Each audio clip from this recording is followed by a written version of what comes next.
Give us a second, guys. Okay, coming up live. There we go.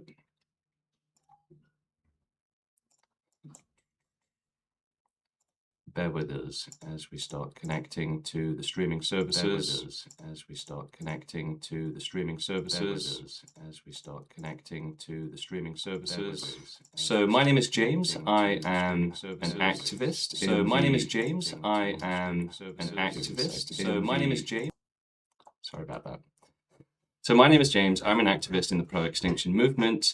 We are a social justice movement fighting to make total extinction possible for all life. Extinction of animals to end their suffering, and extinction of humans to end their suffering as well. So despite what it sounds like, we are not a violent movement. We're actually a movement of peaceful activists growing to make total extinction possible with activism. So gathering people around the world who agree that allowing suffering is wrong, forcing innocents into terrible lives is unacceptable, and that we have to stop it. We have to help the victims. So our movement, the pro-extinction movement, exists to help the victims of life, those who are suffering terribly, and those who would be better off not existing, not being born into those lives of suffering and pain and misery. So, yeah, unfortunately, most people do think that we should just allow suffering to exist. We should allow bad lives to exist. But this is not fair to the victims of life. It's not fair. So it's kind of understandable that people struggled, as they were evolving, to understand that, yeah, suffering is bad for yourself, for your children, for anyone. And so it's actually the ultimate harm. There's no point working towards a better world where we still allow suffering. So there is no world that makes sense to work towards that allows suffering and contains extreme suffering, terrible suffering, lives of pure hell. It's not fair when the only upside is some good lives. So it's a system of bad lives so that others can have good lives. The most unfair and terrible and cruel system possible. It's the closest we can get to imposing hell on innocent animals, children, and people, forcing them into a bad life to suffer horrifically for the entire time, with no escape except for a cruel death at the end. So it is the closest thing that we can do to innocent individuals, the closest thing to hell that we can do to the innocent ones. And so, just so that we can have fun, just so that we can have happy lives, just so that we can exist, just so that life can exist, it's truly insane. So that is why we cannot allow anything but extinction to happen. We can't do anything else other than extinction for the sake of the victims. There is nothing else, right? Other than going after the end of all suffering, right? It is a terrible problem. It's the only problem. And there is nothing else really worth considering which is more important. So happiness, good lives, pleasure, more medicine, whatever. It's not really worth going after if it's still going to lead to a world with extreme suffering and bad lives. So that would be unfair. We can either work towards a future with zero suffering and bad lives, or a future with bad lives and some good lives. But that only benefits the lucky ones, and it's completely horrifically unfair to the unlucky ones. And extinction is the only way to actually deal with suffering, to prevent it fully, because it's not actually safe for life to exist. So the unlucky ones end up suffering terribly just so that the lucky ones can have a good time. And so the trade-off is completely, extremely upside down and lopsided, where those in terrible lives are being tortured horrifically, with pain levels of 1,000 out of 10, 1,000,000 out of 10, just so that some people somewhere else can watch a bit of Netflix, basically, have a family, try and have a good life. And so is trying to have a good life for yourself a bad thing? Well, effectively, yes, because it is selfish, right? It is just thinking about yourself, whereas it allows all of the suffering, it relies on suffering and bad lives existing. So it is just selfish, right? Wanting your life or wanting any life to exist is wrong. It is unethical because we are in an unsafe world where that fact is torturing innocent individuals. So yeah, if you want innocent individuals to be tortured just so that some can have a good life at their expense, of course that's unethical and unfair. It's no different than slavery. In fact, it's worse than slavery for the victims.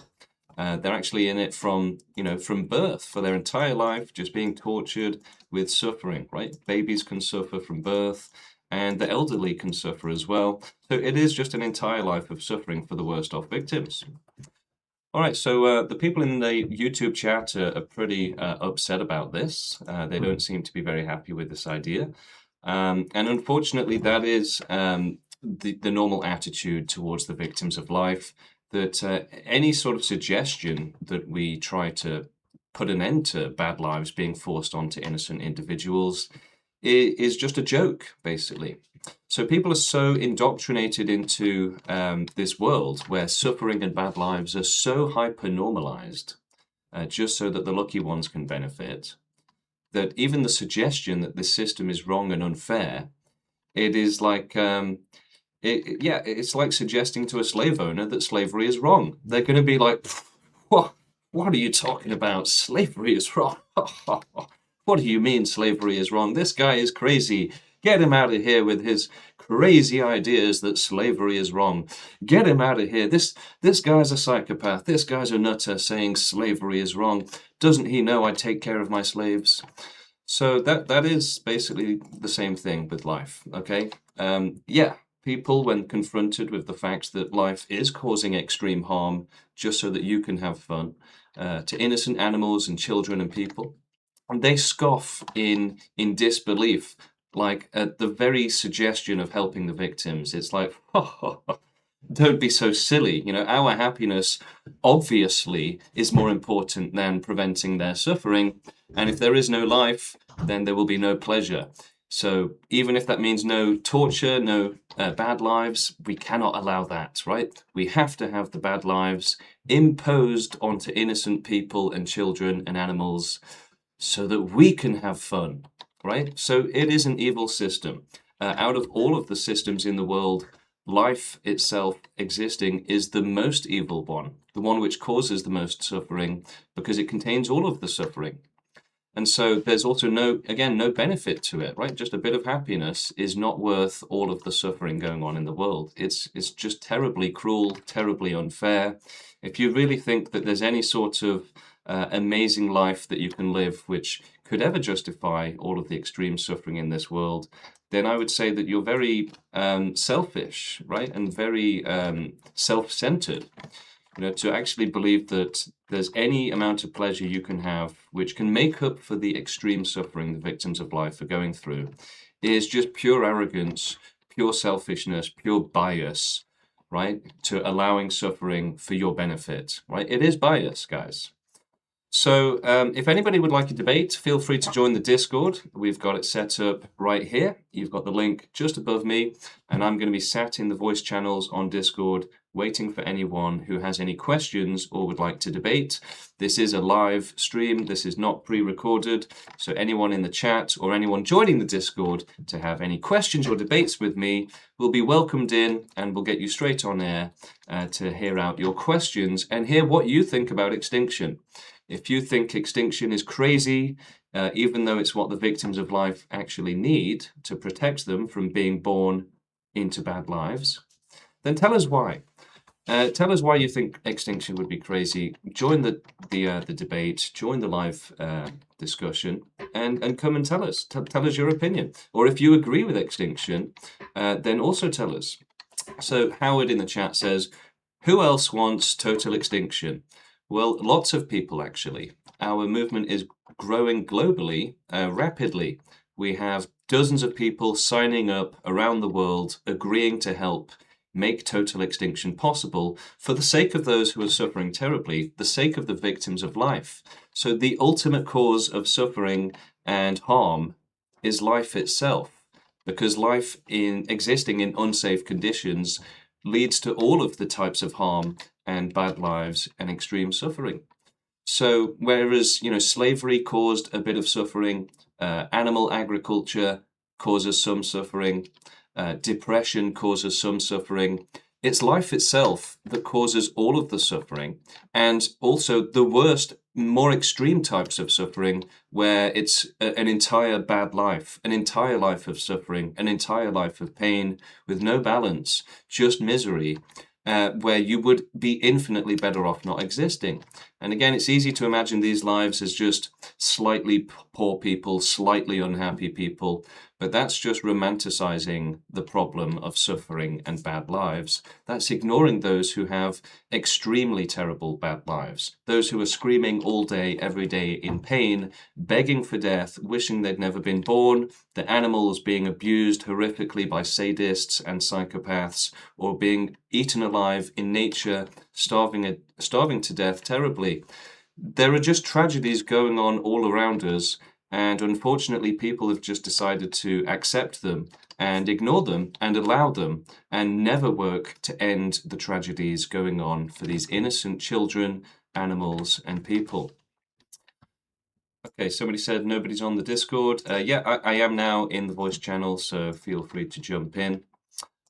Yeah, check again. I've just joined in, and we will be waiting. I'm going to be streaming for a couple hours today at least. So yeah, if anybody wants a debate or to ask any questions, you simply have to type this link into your Safari, Chrome, Firefox, Internet Explorer, whatever it is, and it will go straight into the debate server, and we can hear you out. If you want me to cover any topics, explain anything, answer any questions, I'm happy to do it. So the pro-extinction movement started 4 years ago by an animal activist, somebody who was rescuing animals, and he realized that it would just keep on happening. The torture these animals were going through would just always happen, and there was no solution. And he figured out that actually it was life itself that was causing all of this extreme suffering and unacceptable harm, unbearable harm, horrifically brutal harm in nature and life in general, humans, animals, all life. So he realized that extinction was the only answer, the only solution. And he started a movement in order to help the victims of life and to prevent them from being forced into extreme suffering ever again. And so Steve from India started the movement 4 years ago. I joined 1 year ago, and people have been joining rapidly all around the world. It wasn't even Steve that invited me to the movement. It was one of his many activists that he'd been growing for the end of all suffering. So that's what we're doing. That's what I'm doing. We're doing activism to grow the movement to make total extinction possible, so that we can liberate the victims of life from their torture, from their misery, from their tragedy, so that we can make sure that no tragedy happens ever again, no extreme cruelty or suffering is forced onto innocents for their entire life, again with no balance, no happiness, just an entire life of misery, crying, screaming, in pain, begging for help, begging for death, wishing you'd never been born, wondering why you've been forced into this. Why is life doing this? Why is everyone okay with this? Why should you have to suffer horrifically just so that others can have fun and benefit? So it is tragic what is happening to the victims of life, and it is easy to just ignore them and say that's just a part of life, but that is just completely denying the tragedy going on for these victims. So if you want to help work towards a suffering-free world, if you'd like to help liberate the victims of suffering, then join the pro-extinction movement, become an activist. You don't have to do anything too crazy. It's simply making videos, helping out the movement however you can, whether it's donating, live streaming debates like myself and many others in the movement are doing. So we have dozens of people already around the world in lots of different countries, in lots of different languages, specifically representing our exact movement with our principles, our policies, and our procedures, our ethics. And so everybody is rallying behind the pro-extinction movement to fight for the victims of suffering and the victims of life.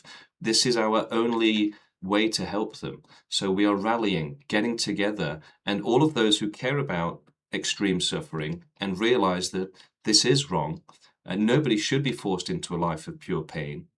All of the people that realize that this is wrong, that these victims would be better off not being forced into this. All of the people that actually care about the suffering in the world, without discrimination, right? That's what our movement believes in. No discrimination. So extinction for animals, extinction for insects, extinction for microorganisms, extinction for humans. And by no discrimination, that also means that it can't be optional, right? We can't have an optional extinction where it will just never happen, people will never agree to it, and they will keep having kids and making them suffer. So we have to do a non-optional, mandatory extinction for everything, and the sooner the better. So not sterilizing them so that they can carry out the rest of their life, but there's no next generation. That would only help the next generations, not the current generations who are suffering. So if somebody is begging for death, sterilizing them is like spitting on them, right? It doesn't help with their suffering. It only helps the next generation. So a large part of the population, whether it's animals or humans, are begging for death, are suffering terribly, where they would be better off not existing. And there's many who are about to become into a position like that, where their life just becomes pure hell, or will do in the future.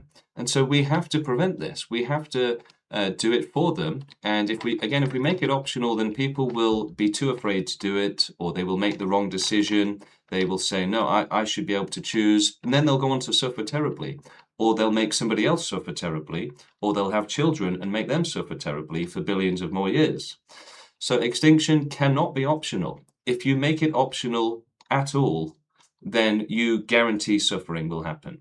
So we have a choice between making extinction optional and allowing extreme suffering, or being safer, right? Making sure that there is much higher levels of safety for the victims, which means a non-optional extinction, which is exactly what our movement is working towards. So we do expect resistance. We do expect people to disagree and to fight against us and to be against the idea of total extinction. But really, that's only the selfish and greedy people that are going to be threatened by extinction. For the compassionate, the empathetic, the responsible, the ethical ones, the selfless ones, extinction is the best thing that can possibly happen. It will protect them from suffering, and it will protect everyone else from suffering. So for intelligent people, we realize and understand fully that extinction is not only correct, but it's the only right thing to do. There is no other way to end suffering. There is no other way to protect the victims of life. And innocent children will keep being abused and tortured and murdered and forced into terrible lives until we do something to protect them, to help them. We have to help the victims of life, not just ignore them and just excuse it, right? So that is what people want to do. They want to just have a lazy life, a selfish life, and just pretend that, yeah, we don't have to be selfless. We don't have to commit to helping anyone. We can just be selfish and ignore everything going on out there and just be lazy. Just be lazy and selfish and greedy and unethical and immoral, right? It's the easy option. It's the pleasurable option, but it's also the evil option, the immoral option, the option which condemns innocent children to be abused, to be tortured to death, to be forced into terrible lives, animals to be exploited, eaten alive in nature, starving to death in nature, or abused by psychopaths. Whatever it is, life is the cause of all of these problems because it's not safe for life to exist. So it only benefits the very lucky ones and the selfish ones who don't care about suffering and say, well, life is great, so you should suffer. Right? So, for example, a parent who has a good life and says, yeah, I should have some kids. And, who cares if one of them suffers? I'll have 2 or 3. That way, at least one of them will have a good life. Who cares about the other ones? And it's just a privileged position of just not caring about suffering, not caring about any individuals being forced and having to live through an entire bad life. It's just like, who cares? Yeah, let's just have loads of lives, and who cares about if it's safe? Who cares if they suffer? Let's just ignore them. So that's it. That's how life has always been, where animals in nature have many children, and most of them will have terrible lives. In fact, pretty much all of them will have bad lives, except 1 or 2 will survive despite still having a bad life, and then selfishly go on to reproduce and, again, cause 9 out of 10 of their children to suffer horrifically, be eaten alive as children, just so that one can go on to reach maturity, have somewhat of a survival, and then reproduce again, and just carry on the cycle. The meat grinder. So life is a meat grinder. It's not safe for life to exist, and the conditions are hostile to life. And only the lucky ones benefit, and then they think that it's fine because they're having a good time. The victims should just keep suffering. It's just pure evil. It's pure evil. So again, guys, I am sat in the Discord. I'm waiting for anyone who would like to join me live on air for a debate, questions, or a discussion. If you'd like to ask me about activism, I'm happy to cover any topics or questions that you guys have. So I'm going to see if there's anything else to respond to in the YouTube chat, which is popping off. Let's see what's going on. So, yeah, people are not happy about this. People are not happy about the idea of extinction happening because they don't care about the victims. For them, it's like, oh, extinction? Yeah, that would take away my pleasure. And that's it. That's all they care about. They don't care about the victims that actually need it and all of those who are suffering terribly right now. They don't care about the reason we need extinction. They don't care about the victims at all. For these people against extinction, it's just, oh, where? What about my pleasure? Again, like a slave owner saying, what about the money I make? How dare you suggest that we abolish slavery? Never. Never. This guy's crazy. Doesn't he know how much money I'm making? So that's, when you say, oh, I'm having such a great life, who cares about the victims who are having terrible lives? That's exactly what you sound like. A completely evil and selfish slave owner, basically. And it's really no different at all. Let's be serious. Is it? Of course it's not. How could it be different? It's worse.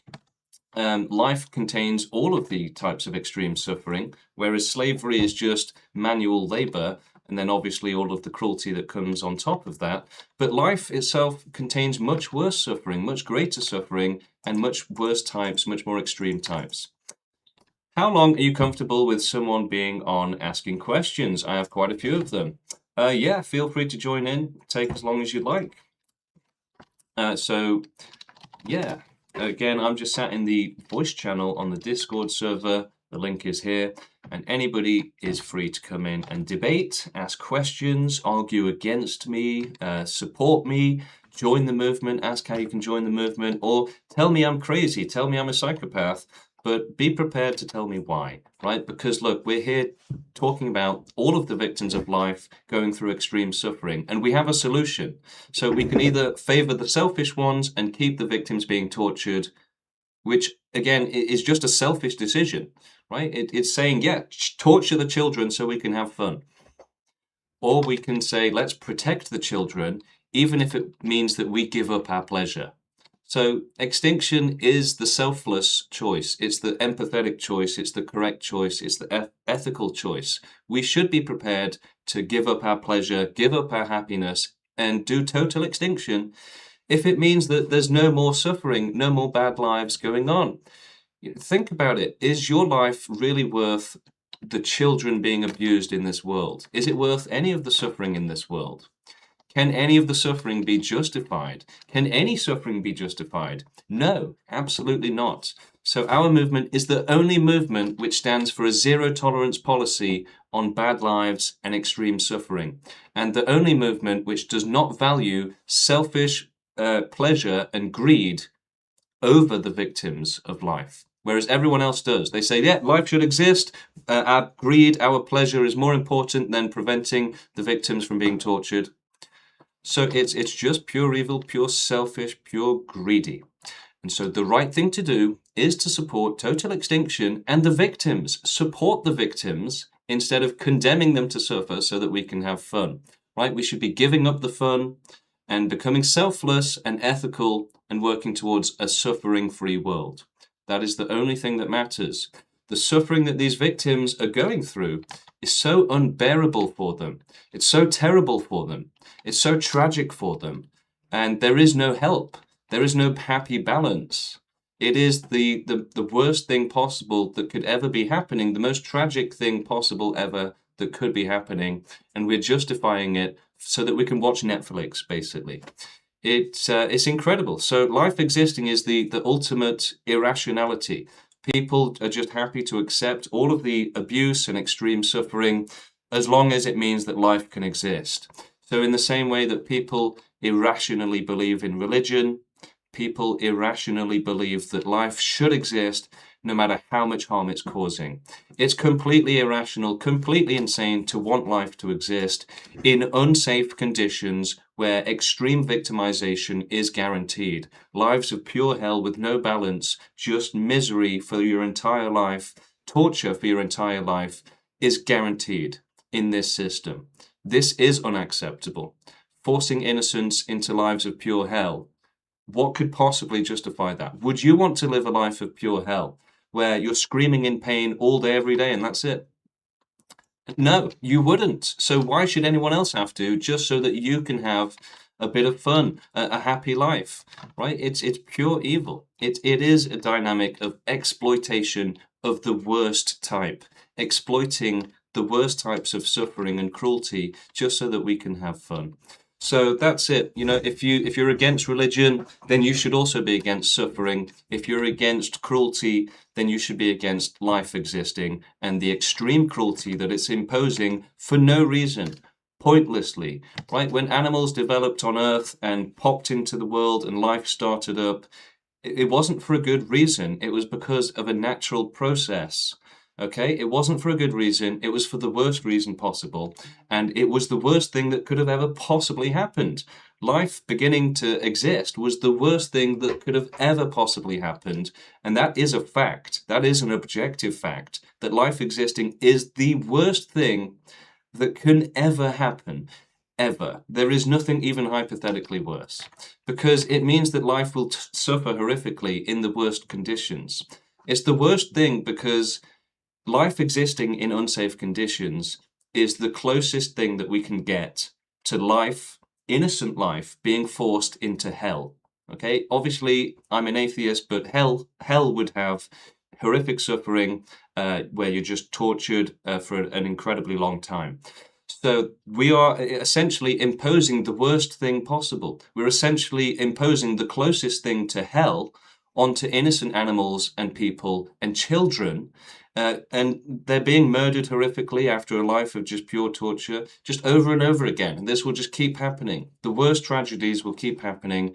Why? For what possible sake, for what possible purpose would you want all of this extreme abuse for innocent children? Just so that you can have a selfish, happy life? Well, that's just ridiculous. So we actually have to put the victims first, not ourselves. And that's why we have to support extinction. Life should not exist in unsafe conditions. Hello, how you doing? Comrade Cornelica. You're live on it. Hey, can you hear me okay? Yeah, loud and clear. I'm doing well. How are you? I'm good, thank you. Okay, so I have quite a few questions. I'll try to keep it brief so I don't take up too much of your time. This topic fascinates the hell out of me, so I wrote like a whole damn novel of questions, but I'll just keep it really simple for you, okay? Okay. Okay, so first of all, one of my questions is, at what point do you think that humans should voluntarily attempt to start going into extinction and stop births? The main reason I'm asking is because of the potential for future technologies, maybe different future systems that humans use in government or economics or even just philosophically to kind of have a different experience for people, maybe limit suffering. Yeah, no, so our movement doesn't want extinction to be optional or voluntary. Safety shouldn't be voluntary. It has to be provided forcefully. Otherwise, force will be used against life to make it suffer. So our movement is for essentially installing a pro-extinction government for the world and then beginning animal extinction And it's only after we've completed doing as much as we can to make as much of the world as uninhabitable as possible that we can move on to human extinction. And it won't be optional. It will be mandatory, and it won't be sterilization. It will be euthanasia, because the longer you allow life to exist, the longer you expose it to extreme, risk and danger. So the less it's exposed to that, the better. And we will only allow, under our movement, humanity to continue existing and suffering as long as it's needed, because humanity is the only species which can carry out total extinction and make, intelligently do it, scientifically do it. And we want to work towards a universe with no life and no possibility of life ever again, or as close to that as is possible. And we should allow the science to determine the extent of what is possible. So if it's only possible to do Earth, then that's what we'll do. But if we can do beyond it, then we shall. So that last part is one of the problems I have with attempting to say we should move towards extinction immediately. Because my next question is, why should we only stop with Earth? Even if our technology is limited to us potentially only being able to start making species extinct here on Earth. Yeah, exactly. So we should be researching what the maximum is we can do beyond Earth. And that's what our movement supports. We would have to be existing, though. Yeah, so we should continue to reproduce. Exactly. Right? No, it's not about waiting; it's about doing it. But we have to reproduce while doing it, and because it's going to take time, right, to develop that technology. Yeah, exactly. Right, so, but that's so if we're attempting to, if we start, program A of going extinct, while we're also trying to do program B of developing technologies and doing research into astrobiology, which is why we support humanity continuing to reproduce until we've completed the mission. Okay, so so we need to wait then to start it's not about going waiting. extinct? It's not about waiting. No, okay. Waiting around achieves nothing. What would you be waiting for? Right, it's about actually doing the work and taking action, not waiting around. Well, we'd be taking the action to work on that technology, but but again, the time it takes to do it and to actually carry out the work, you're describing that as just waiting around. It's not waiting around. So that we're only going to be doing that and existing and reproducing so that we can do the work, not just wait around. What I mean by waiting around is that we continue existing. Essentially, again, that we but keep that's reproducing. Different, right? So existing is not the same as just waiting around. If you're actually doing something useful, then you can't describe it as just waiting around for no reason. Okay, fair enough. You're right. That probably isn't the right way to term it. So we're actively researching and attempting to, I don't know, travel to distant stars, finding life wherever it exists, and essentially stopping it from either starting or eliminating it, at the source. That would be kind of following the logic of what we want to do here on Earth. I just don't understand why we should ever stop that, or the universe is obviously incredibly large, even the visible universe. I mean, the mission of eliminating all life in the universe could take, I don't know, would we even be human at that point from evolution? The best case scenario would be that we can pass on the job to AI and robots, and then humanity can go extinct much sooner. But we should only stop reproducing and do forceful human extinction once we are confident that we can rely on robots and AI to take over the job, basically. So unless we're very confident and extremely confident, then we would want humanity to keep reproducing. Okay. So that's basically where my thinking was too, is that we would end up being like the Reapers from Mass Effect, if you've ever played that game, or some kind of creating space. But the Reapers want life to keep coming back and resetting. That's not what we want. Right. We want permanent prevention. They have the ability, though, to just wipe things kind of clean, so to speak. But you're right.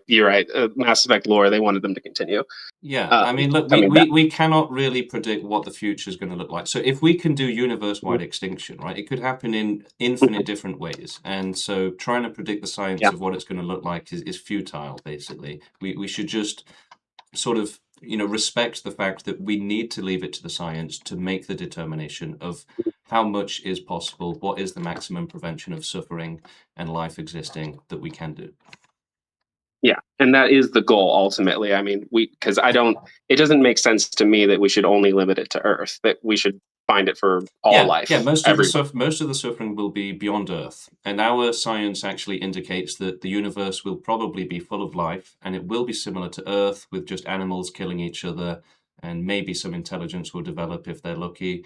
But yeah, it will just be billions of years of extreme suffering, and yeah, if we can prevent that for billions of planets or more, then that would be fantastic and much more worthwhile than just doing Earth. So we are prepared to essentially suffer or cause suffering or allow suffering in the pursuit of ending or preventing a larger amount of suffering.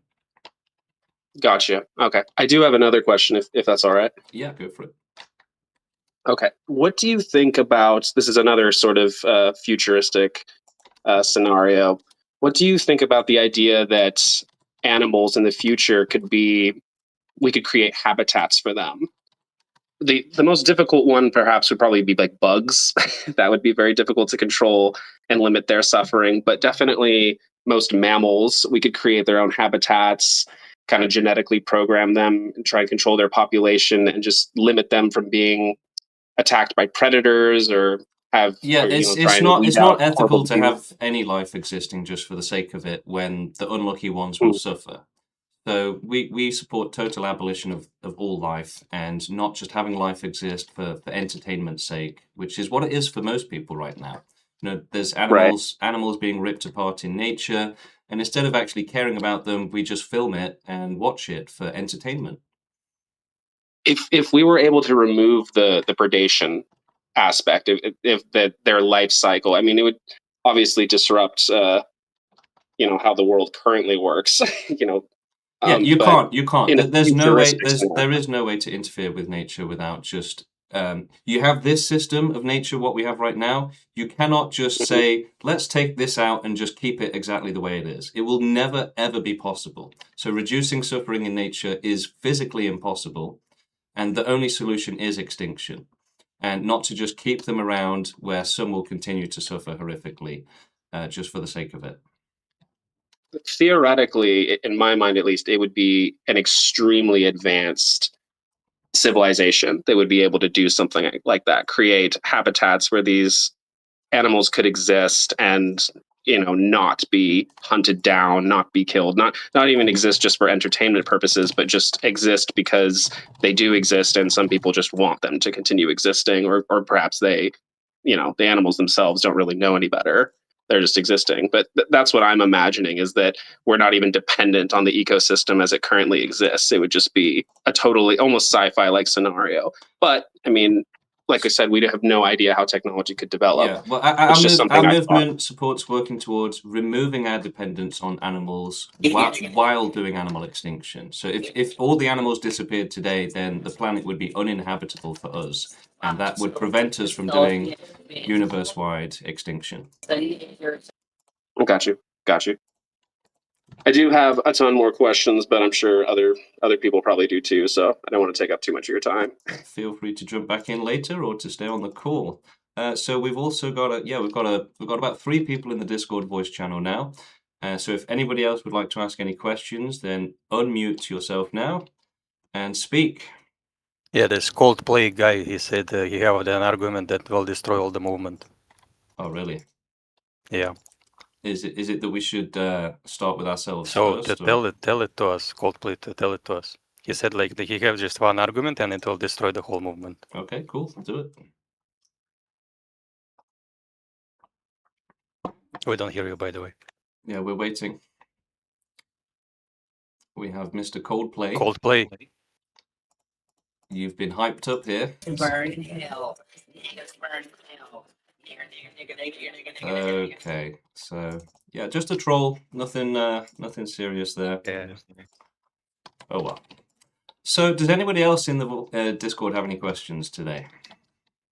Sure. Hey, James, how you doing? Yeah, I'm good. How are you? Good. So we spoke recently. You told me that you got into this movement about 16 months ago. and it's the uh, only rational conclusion that you can think of. Yeah. Anything other than this is irrational.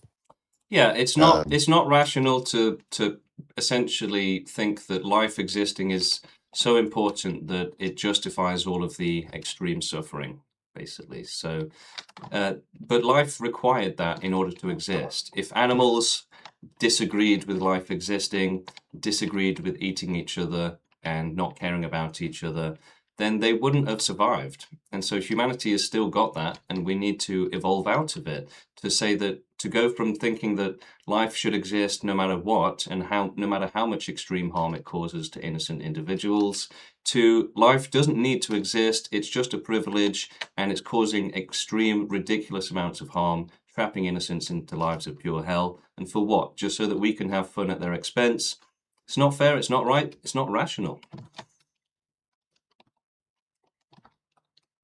Okay, I'll come to the evolution in a bit. If we were to think of an alternative example, and we said the only way to guarantee a car never gets into an accident is to destroy all cars and ban transportation. Therefore, we ought to smash every car on Earth. Does that seem like the correct conclusion to draw to you? One thing in a system, a pro-life system, in a weird way, right? And no, that wouldn't really make sense. Why doesn't it make sense? Looks like my camera's glitched out. Let me fix that, everyone. Because you're comparing, cars to live animals and people, right? It doesn't really work. Well, analogies are different than the thing that you're talking about. That's what makes them an analogy. So what is wrong, as you can see it structurally, with the analogy that because there are accidents that produces there are minor accidents to major accidents, so a small amount of suffering to death, that because this exists, therefore you have to smash all vehicles. Yeah, it doesn't really work. It's not a valid analogy, basically. Because again, you're going to have to say more than that. If we're talking about child abuse, you're basically saying, well, what if some of the potatoes roll into other potatoes? It's basically the same thing. Don't change the subject, but don't change. Well, the subject. You're changing the subject, right? No. Try to engage with the analogy. Why don't you try to engage with the actual reality that we're dealing with instead of abstracting it into something which doesn't make sense? Well, it's not abstract. It's again, pretty analogous, right? No, it's not. Well, why can't you engage with it? Because it doesn't make any sense, right? We're talking about children being abused so that others can have fun, and you're saying something about like, oh, not all cars work properly, so we should smash all the cars. Cars are used to travel, because right? Children should not be abused for fun. It's fun to drive cars. Yeah, and for some people, it's fun to abuse children. That doesn't make it okay. So you should smash all cars. Again, we're not advocating for people to smash cars, and if you're going to keep being so silly, then I'm going to ban you from the server. Well, I bring it up as an example because it's a non sequitur, right? The premise is that there are different things. I'm sorry that the middle of my sentence. No, you're finished. Okay, you're finished. Cars are not the same as children. Right? You can't say, well, what about my beaten up old car? Yeah, I punch it, and sometimes I get angry and I punch the car. So what, we should just destroy all the car? Look, it's just ridiculous. But he's effectively incapable of talking about actual suffering and wants to make it some sort of ridiculous concept. Yeah, what he said was ridiculous. Oh, if some cars don't work, we should smash all the cars. Yeah, cars are used, they're tools, right? They're devices.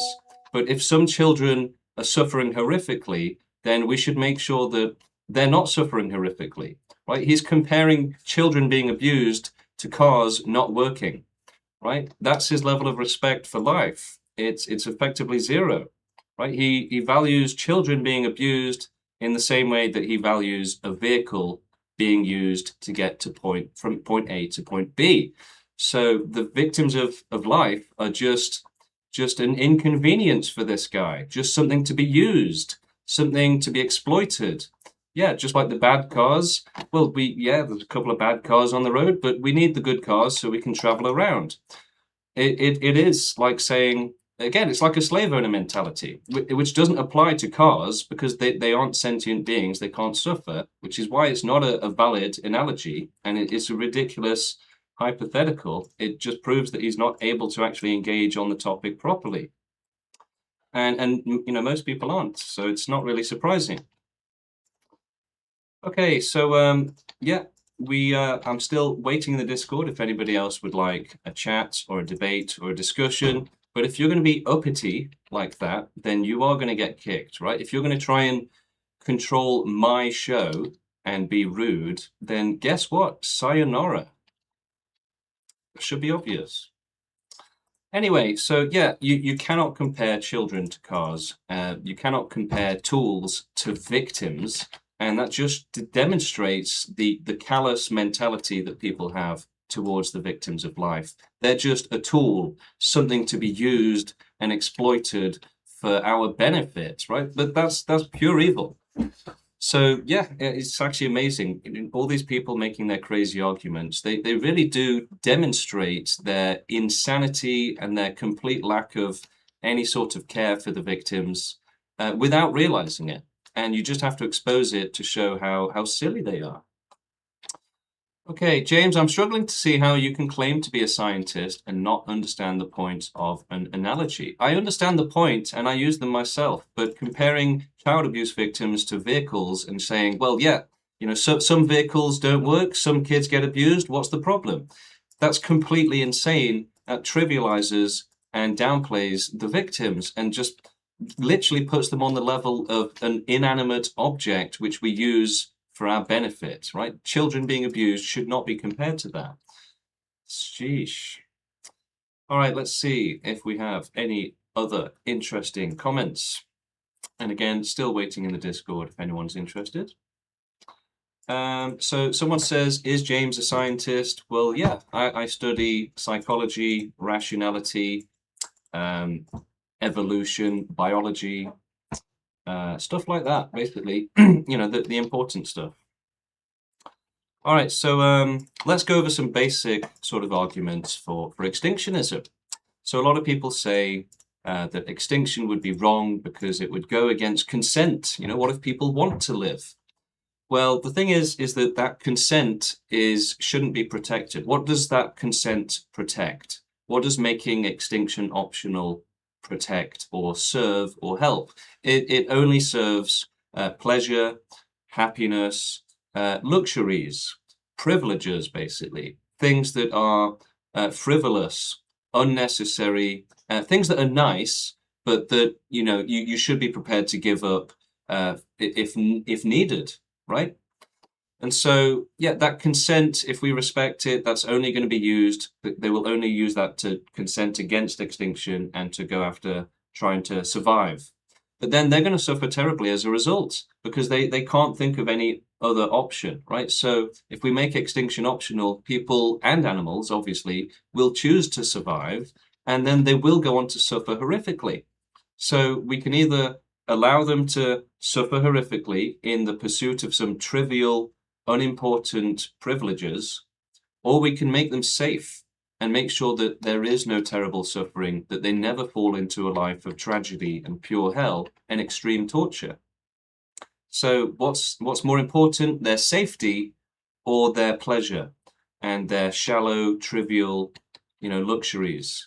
The safety is more important. So we would rather have a world where there is no happiness, but there's no torture, no bad lives, than a world where there is happiness and good lives, but there's also innocent ones being tortured horrifically, begging for death, wishing they'd never been born, going through hell, right? Extreme hell. And again, it's very easy to trivialize that life of pure hell as just, oh, come on, it's not that bad. It's not bad enough to justify extinction. Well, it can be, and it is. These lives of pure hell are going on right now. And again, it's not like it's a person working in Amazon and they've got a boring life. No, there are people who are in so much pain non-stop that they just scream all day, every day. They beg for death. They wish they'd never been born. And it's completely unfair, completely unacceptable what they're being forced into, right? We cannot cure every disease. And so every child born has a massive chance of being born into a life of pure health. Disease, genetic disability, brain damage, mental disability, chronic pain, cancer. Oh, hello? Sorry. I didn't mean to interrupt you. I'm sorry. I apologize. Please finish. No worries. So yeah, it's, you know, even on that basis, it's obvious that for life to exist, there has to be victims, because, you know, you can't guarantee that a child that is born will have healthy genetics. So even on that basis alone, it's very obvious that life is unfair, horrifically unfair, and extremely cruel to the victims, and it's not worth it. Okay, I do have a question now. Go for it. Well, I have a ton, but that last point you mentioned, a eugenicist would take what you're saying right there and say, well, no, actually, we do have a solution for that. We could sort of weed out the bad genes, so to speak, right? No, so it doesn't How work would like you that. respond to them? Yeah, so it doesn't work like that, because the thing is that the only way to make life safe is not through genetics. It would be through omniscience, because without omniscience, any system that you have, even with improved genetics, can still go infinitely wrong in infinite different ways. Unless you know that there are no unknowns, then there could be infinite unknowns, and any system you have could go infinitely wrong in infinite different ways. And so life just never deserves to exist without certainty of safety. And only omniscience or extinction, non-existence, can provide that. There is no in between.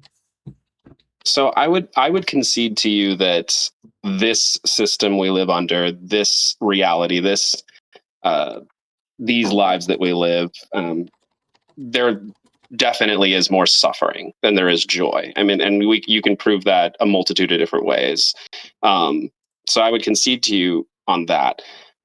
My question is, theoretically or conceptually, what do you think about the idea of a society or just an altered reality, maybe, where suffering is actually either equal to the degree of suffering, to joy, suffering compared to joy, or perhaps even less? Yeah, again, the problem Would that be a reality worth? The problem is that without omniscience, there's no way to actually limit the suffering to what you want it to be. So again, things can just go it wouldn't be wrong. perfect, but you could theoretically reduce suffering, right? How? But you can't limit it, though. So people would be happy to reduce it, but not care about the risk and the continued risks. So even if the risk was at, say, this is totally theoretical. Let's say you had a 1% risk of someone's life being terrible. My point is that's impossible. You cannot limit the risk without omniscience. You cannot say it's only a 1% chance, because again, it could go wrong in infinite different ways that you're not aware of. So that's true. So you can reduce suffering, but you cannot reduce the risk. And entertain the idea for a second that it is possible.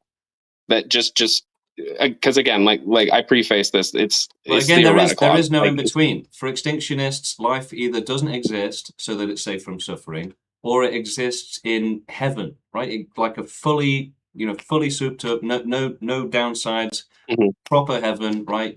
Just that's it, no problems ever again, it's sorted. There's no in between. So even if the possibility is theoretically as small as possible, just because of that existence of the possibility that either everything goes wrong or this person's life is terrible. But you're treating it as some trivial thing, like, just some tiny chance. But again, you don't know how big the chance is. I'm not. And we have to treat it as infinite. But my point is I've already conceded to you that in this universe, in this reality, that's the case. I've already conceded. So I'm not treating it that way. I already agree with you. Fair enough. I'm just saying theoretically, like I'm trying to really figure out how you assign weight to the notion of suffering versus how you weigh the notion of joy. And if theoretically you had a situation where you had a society where there was more joy than suffering, even though the existence of that suffering could be less than, say, what we have now, would that be a reality worth continuing saving. To continue having victims so that we can have fun is not worth it ever. And there's no amount of happiness that can make up for any amount of extreme suffering. So what someone would kind of playing devil's advocate, I feel like what they would argue against that is say, well, what you're doing is you're taking the notion of suffering, which is terrible, but you're inflating it over others' joy. And they assign value to joy in a way that it's cruel to take away that joy almost just because there is a risk that some might suffer. And again, I'm playing devil's advocate, so I'm just... Well, in terms of just assigning irrational values, we can't just... If someone says, well, life has infinite value, you can't just accept it. They have to actually demonstrate why or explain why. So people always want to just have their opinions and eat it, right? Have their cake and eat it. Just have their opinions with no basis, no reasons. But that's not really acceptable or something to be respected. So if someone says, oh, well, my joy, etc., is this, this, and this, we're going to need an explanation, right? We're going to need to dive into that, test it, right? Examine it, question it, etc. Very difficult thing to demonstrate. Well, yeah, but they would just have to try and explain, right? We would hear them out, but there is going to be no rational explanation realistically. And if you continue to rationally scrutinize what they're saying, then it will just fall apart. It will collapse into nothingness. So there is no valid or rational reason to want to survive, and we can prove it. And anyone that wants to survive is, on a technical level, being irrational, because they are choosing to expose themselves to infinite, horrific danger for basically no reason. Well, in their mind, they're also exposing themselves to it for the potential of joy. Yeah, but or some other thing that helps keep them going, right? But the point is that they're not actually able to think about it correctly, and that's the problem. They're not thinking about others suffering primarily. It's right? Their own and others. Right. So people have to be ignorant to the potential for their own suffering and the suffering of others in order to support the fantasy that life existing is a good thing and that they should continue to survive and reproduce. Well, it's kind of like a gamble at the end of the day, right? I mean, everyone knows there's inherent risk to, if they're intelligent and aware enough, then they know that there's a risk to practically anything. Me getting in my car and driving to the beach, something that I enjoy to do, there's a risk that I could be struck instantly and die, but I still take that risk every day because even though, the outcome might not be the way I want it to, I still want that experience. Yeah, right? But again, it is ignorance to the risk, which directly leads to the desire to survive. So if you actually understand the risks of life, then you would not want to survive, basically. You wouldn't want to be in that danger. And so it is irrational to want to live, because again, it's just putting yourself in infinite danger. Like, people take that very lightly. Like, yeah, just a bit of infinite danger. That's nothing to worry about. Bearing in mind that includes the worst things that could ever happen, right? And that is happening to people. Right.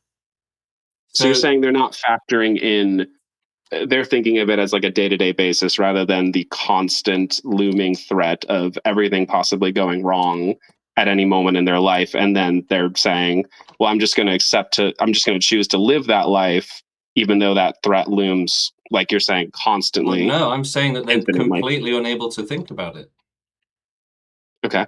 Well, so they just have to accept it. They probably have to be, or they'd lose their minds, right? The point is they can't question it. People cannot question if life should exist, because if they were able to question it, then they would realize that it shouldn't. This conclusion. And so they evolved to actually be incapable of even asking the questions regarding life, and instead of rationally exploring it, instead they irrationally promote it for no reason. And so it's the opposite of being rational. It's irrational, and positive irrationality, right? Proactive irrationality. Yeah. Life is good. There might be a hell. So, all this crazy stuff, basically. The victims probably don't suffer that badly. What do you mean?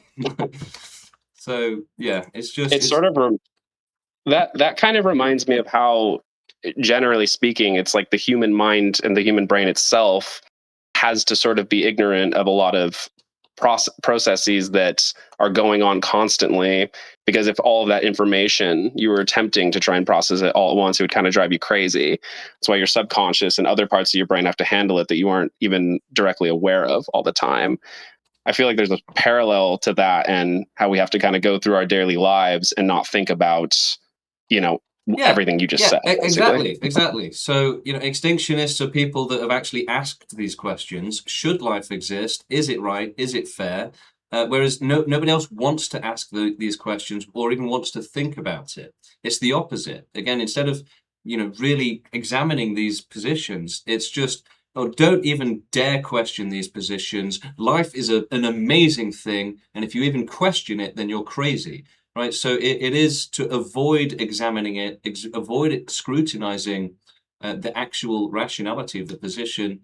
So that fortress of irrationality was evolved over time because it was necessary. Right? Life just wouldn't survive and reproduce without it. Life wouldn't force 99% of its children to be eaten alive and suffer horrifically if it was capable of caring. No, I definitely agree. It's I was reading the manifesto on your guys' website, and I agree with most of it. I still have questions. I feel like it's always good to let your brain do its thing and question things and process it. But for the most part, I agree.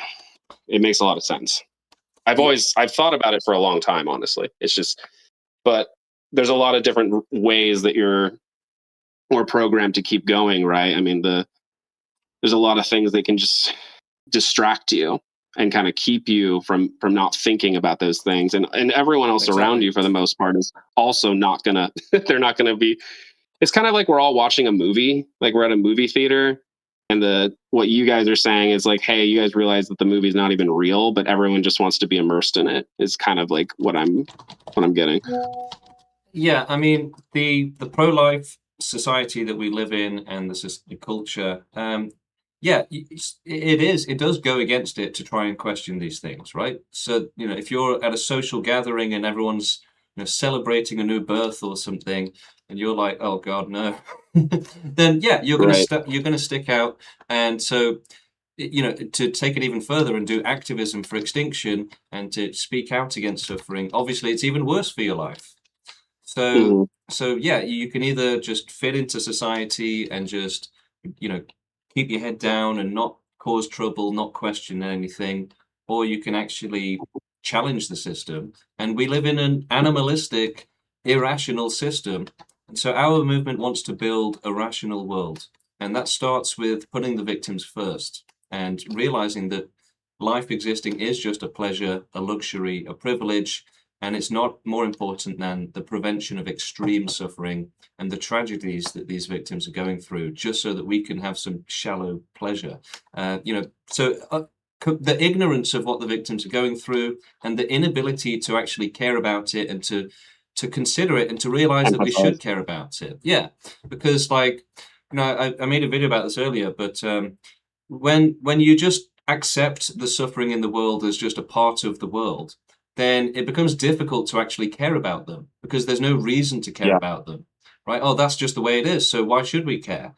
And so when you actually realize that it's a problem that should be solved, that makes you really wake up and realize that, okay, we actually have to help them. Oh my God, it's not just a part of the world, it's actually a tragedy that shouldn't exist, and they need help. My God, we have to do something.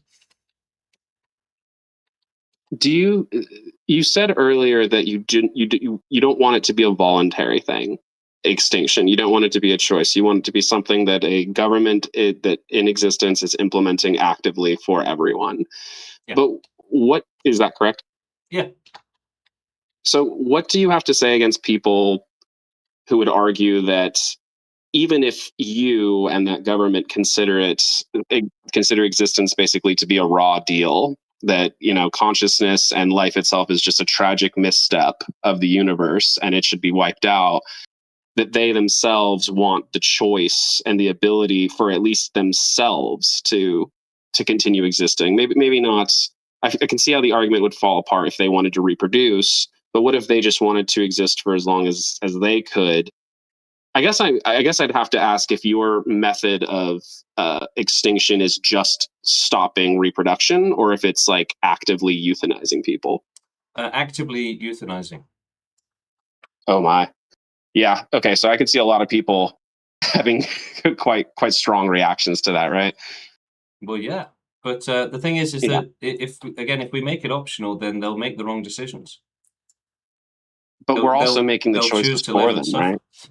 right? Yeah, but we're actually capable of making decisions regarding safety, essentially, whereas most people are not.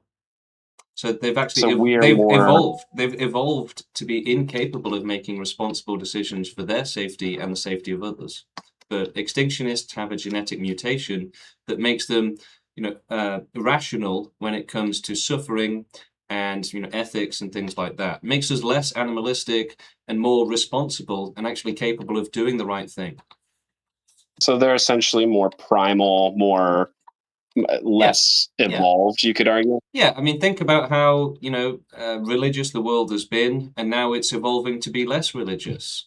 And so essentially humanity is evolving to be more rational, and this is the result, effectively. The hill. It's also slightly turning back a little bit. It's sort of plateaued. The rise of atheism and not anti-religion, or just irreligion in the United States. And I think that's mainly due to the religious organizations sort of stepping up their game, revolting, and attempting to kind of turn it. But I do take your point that generally speaking, humans are evolving, even if it's at a sort of crooked pace. I do feel like there are some people who would counter argue, though, that the reason why you come to this position is ultimately just because you are more evolved than them, or more rational, or the primary mechanism seems to be empathy, that allows you to sort of realize that other people's suffering is significant and important to not only them, but to you as well. Am I correct in that? It's empathy and rationality, but it's largely both. So I mean, again, that's kind of what's held humanity back: a lack of empathy and a lack of rationality. They don't care about doing the right thing. They don't care about the victims or helping them intelligently. And they're religious and have all sorts of coping mechanisms for why life should exist and why it's so bad, right? Heaven, that's going to make all this suffering worthwhile. And God said we should have kids, so we should. And all of these irrational things that it's like, wow, the world is so terrible that this can't be real. There must be some crazy spiritual reason for it or something. Yeah. Basically, they can't accept the God reality. of the They can't accept the reality, and part of that is that, again, life needs to live in a fantasy. So for life to want to live and survive and to want to have kids, it has to think that the world is good and that it's a good place to live. Basically, it's a good enough place to live, that it's a good thing, etc. And so it relies on a fantasy where you irrationally live in some sort of fantasy world. And so people, just ignore all of the suffering around them. But they're actually unable to even process it correctly. And so, like, the more extreme the suffering is, especially when it gets to the point that life is no longer worth existing, right, or living, right, where it becomes like just a prison of torture, they're unable to actually think about that and to process it and to value it correctly or to understand it. Because if they were able to understand that life can be so terrible that you'd be better off not existing, then they would have already came to that conclusion. Then they wouldn't want to survive and they wouldn't want to reproduce. So they have to live in a fantasy world, a fantasy reality, and that's what most people are doing. Look at most humans right now. They're obsessed with celebrity culture. They don't realize that they're going to suffer terribly, or they don't care, and they're doing it to their kids. They're pumping out loads of kids, and then some of them will suffer terribly, have depression, and commit suicide, etc. It's just and when you're listening to people talking about having kids, it's a really gross thing, honestly, because it's such a selfish thing. Like, oh, I just can't wait, and oh, it's going to make me so happy. And they never say anything like, what if the child has a bad life? Should we think about that? No, don't think about that. So no, people don't even think people hardly think at all. They don't even think if they have the financial means to support them or do practically anything. A lot of people, I 100% agree with everything you're saying. Someone else joined the chat also, so I'll stop yapping and give them the chance. All right, thank you, Cornelica. Blank, we've got you live on air. How you doing? Are you able to hear me? Yeah, loud and clear. All right, perfect. First, I'm going to have to apologize. I'd like to have a long conversation with you, but I only have 30 minutes. So is it okay if I outline like 3 claims that disagree with extinctionism, and then you can pick which one you want to go into deep detail on? Sure, or you could just give us one if you like, however you want.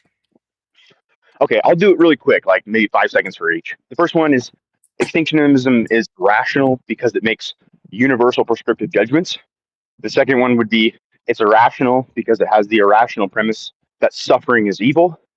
And the third one is it's irrational because it negates itself. Okay, how does Which it one do you negate think it? would be How most does it negate itself? It negates itself evolutionarily. So why does that make it irrational? Evolution isn't like a rational thing. It doesn't do things for rational reasons, right? It's just a force of nature. Is this the one claim that you find most interesting to discuss before we go down it? Yeah, why not? Okay, yeah, let's do it. So evolution has a lot more computation behind it than any individual human mind, right? We are the products of like near, for us, unfathomable amount of computation that goes through the evolutionary process to fine-tune organisms. And that process, because it has so much more computation behind it, is going to be more rational than any individual human being within their lifetime. Irrational how? Just by sheer ability to compute, right? Like, so I'm more rational than an ant because I have a larger brain, right? I'm able to compute more than an ant. But evolution can't compute things, though. It can. No, it has a computory mechanism. How? Natural selection. Okay, but it Right, can't. so It can't certain- think. It can't think. It can't do things for ethical reasons or moral reasons. It's just a force of nature that you're, mistaking for having some sort of personality almost. Rationality does not require personality, But right? Like nature computers is are rational, but don't have personalities. Yeah, but nature is the opposite of rationality, and computers aren't rational things either. They're just machines. Wait a minute, maybe we just have totally different definitions of rationality. Why does rationality require personality?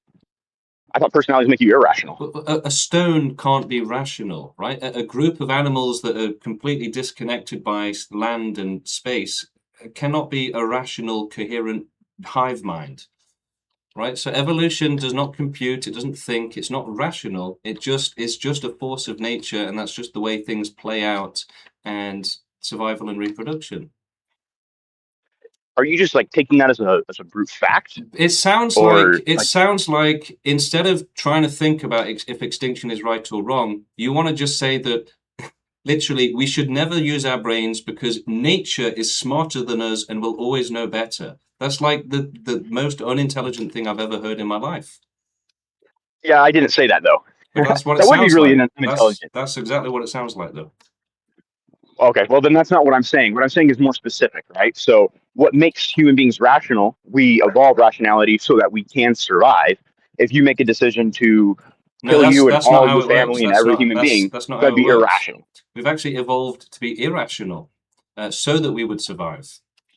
Survival. Well, then we're using different definitions of rationality. Well, what do you mean when you say rationality? No, this is the true definition. So yeah, life. Let's hear what you think your definition is. I'm trying to get out what I'm just saying here. Oh, sorry, I'm trying to explain it, right? There must be a delay. So yeah, life had to evolve to be irrational in order to survive and reproduce, to irrationally ignore all of the suffering and danger in the world, and to therefore think that it's some sort of fantasy world where it's great to exist and nothing bad will ever happen. I didn't hear a definition of rationality in there. Can you tell me a definition? Yeah, I'm Googling that for you now. So rationality means the quality of basing your thoughts, choices, and actions on clear logic, sound judgment, and strong evidence rather than on emotion or blind faith. Yeah, so the story you just laid out there sounds like a story based on fear, right? You're afraid of all these different things, and fear overcomes No, your no, no. So rationality. like So banning child abuse wouldn't be out of an irrational fear, right? It would be out of rationally deciding what's right and wrong, what's good and bad for the individuals that we're trying to look after. So you think that banning child abuse, for example, would be some sort of irrational fear instead of like no, not through banning reason? child abuse. So look, basically this entire conversation since the very beginning has you been making appeals to the inability to think and the inability to decide and use logic. You're saying nature can think, we shouldn't do it, right? And all this stuff. It just doesn't make sense. So we can think what's right and wrong. We can make these decisions, and we can think about if life should exist or not. Whereas most people can't because they have irrationally evolved to be incapable of asking these questions or thinking about them. Whereas extinctionists can. I think we're just using totally different definitions of rationality, right? Like, for me, rationality also can be something that is computable, right? So a computer can solve mathematical proofs and therefore can be rational in a sense, right? And you just disagree with that premise. So maybe this argument, we're going to talk past each other. I just don't see If you what don't it's think got. I just rationality has don't to do with see. I just computing- don't see how it's relevant to deciding if we should allow suffering or not. Oh, this is really simple, right? Because our entire evolutionary history has basically told us that we can allow for suffering, but we ought to So, take dude. steps So again, to yeah, engage with it. you want to just not think and just do whatever nature does, like an animal, basically. No. So yeah. No, I totally Yeah. think about nature. No. Think about yeah, history. Yeah. You think you don't, like you don't nature. deduce these things from intuition. Yeah. No, you don't deduce these things from intuition. You Dude, just we're from saying history, we shouldn't empirical allow results. cruelty anymore, and you're saying, oh well, nature's always allowed cruelty, so let's just allow it. That's completely insane.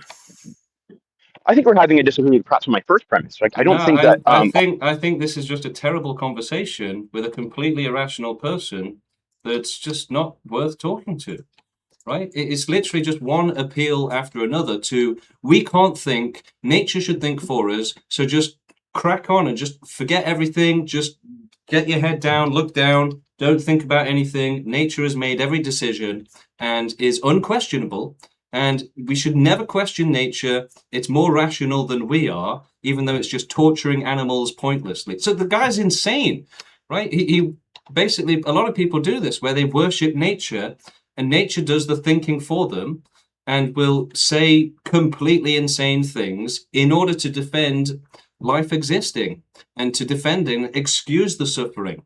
So in a sense, when you're talking to a lot of these people, you are talking to nature itself.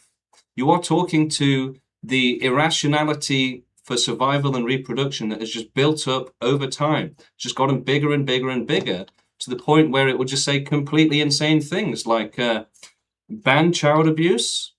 That's just nature. That's just life. And so, yeah, it's literally any argument that goes against life existing and therefore survival and reproduction.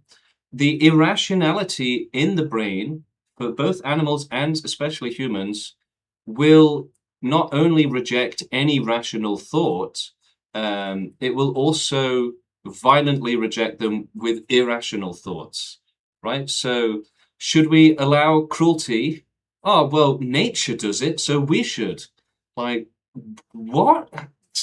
Nature is just something that evolved out of like rocks and water and forces and like the idea that nature is more intelligent than us and we should never question it is literally an appeal to just being stupid, right? It's like a ZPM. It's a 0-point module. It's an appeal to nothingness, to don't think, right? Don't use your brain. Don't try and make decisions. Nature has done all of it already. God has done all of it already. So don't think. Don't you dare try to think. Nature is more rational than you. Like literally nature, like literally just chaos, which causes animal suffering. He's like, yeah, we should never question that ever. It's more intelligent than we are. Like, what on earth is wrong with these people? It's just levels of irrationality and insanity, which are impressive, right? Very impressive. And that is how impressive evolution had to be to make humans incredibly irrational so that they would want to survive and reproduce. So like animals, humans also had to ignore the suffering in the world and to live in a fantasy delusion where everything's fine. And then they get hit by a bus. No, everything's not fine. And all the children you're going to have, lots of them probably will suffer horrifically and resent the day they were ever born by your reckless decision, your careless decision. But ultimately, that reckless decision to have children is one that's born from nature, from evolution, from irrationality, right? It's not a rational decision. The rational ones that didn't want to survive or reproduce, they went extinct, and the irrational ones, they maintained the population. They became the population, right? That's how it works. Cornelia, did you have a question? Yes. Go for I it. mean, as long as I'm not taking up other That's people's all right. time here No, too. it's okay. Go for it. The people who went on to survive, rather than those who, as you would put it, were more evolved, became more self-aware of the raw deal of existence, so to speak. The people who survived instead would argue that yes, those risks exist, but in my mind, they're small, they're low. Especially if you talk to people who, they never really had too much trouble growing up in their lives. They maybe had like a wealthy family.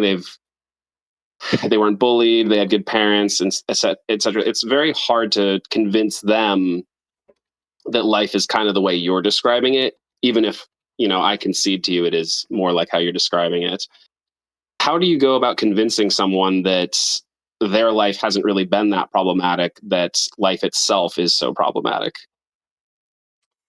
Yeah, I mean, it's not hard to point out that there are bad lives, that there are terrible lives, extremely bad lives where there's no balance.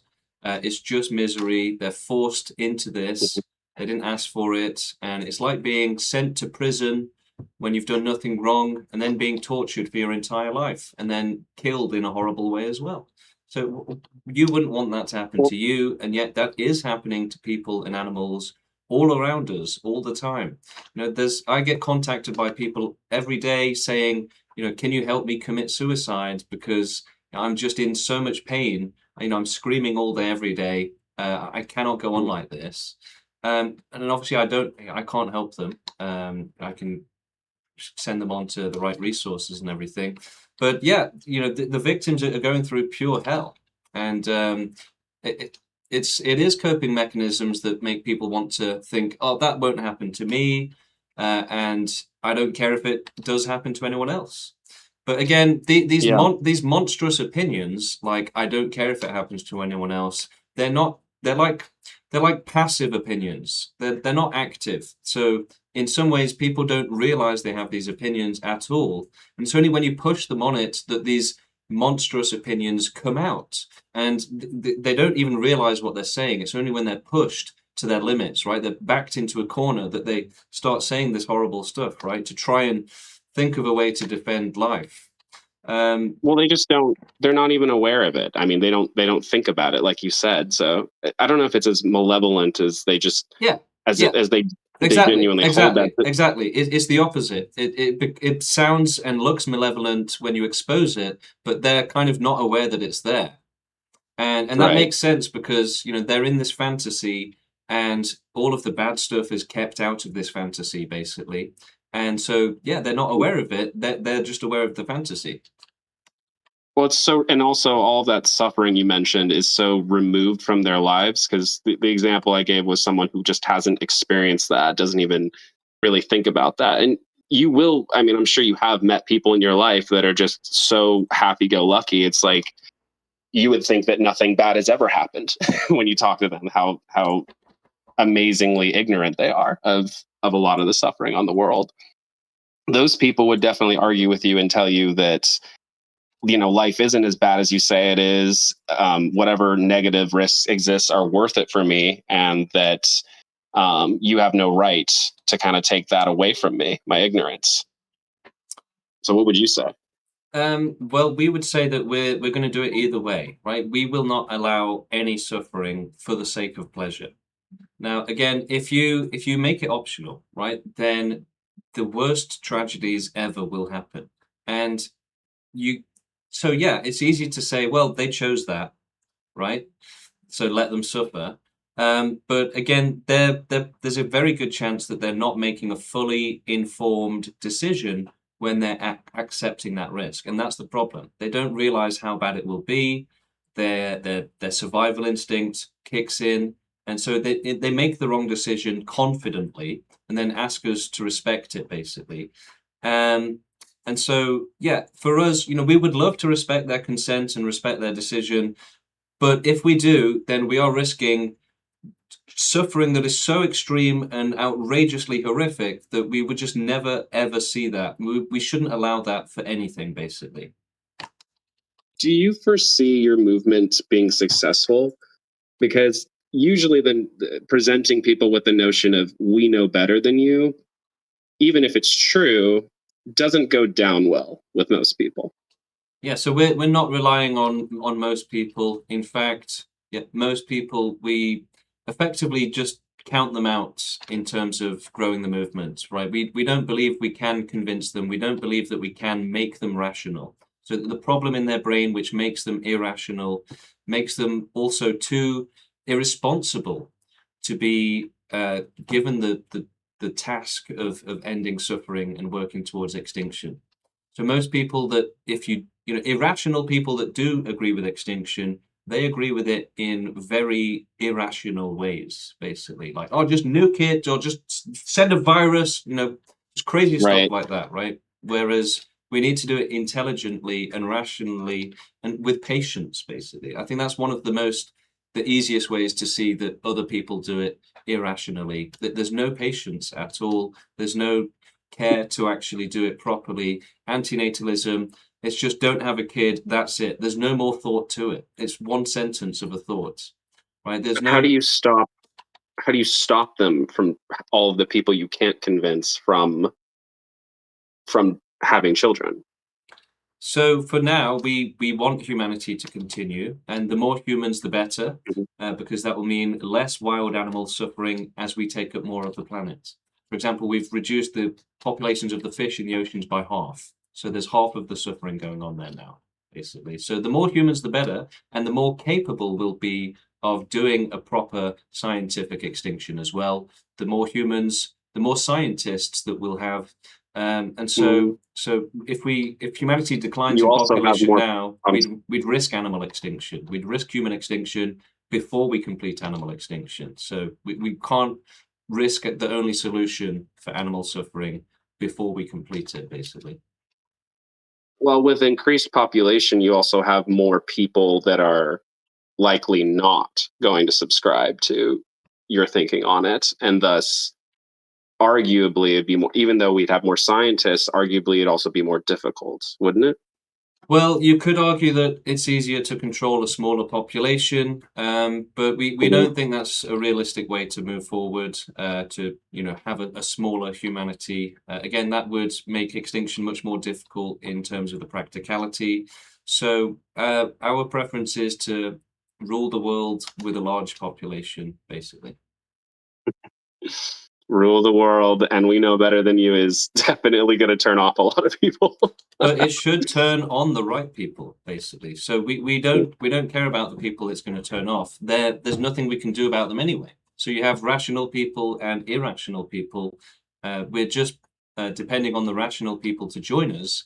And obviously, if you just ignore all of the irrational people, then there's going to be maybe a few hundred, maybe a few thousand rational people on the planet at most. That's the numbers that we are dealing with. A few thousand, if we're lucky, basically, at the minute. Out of 8 billion. Yeah.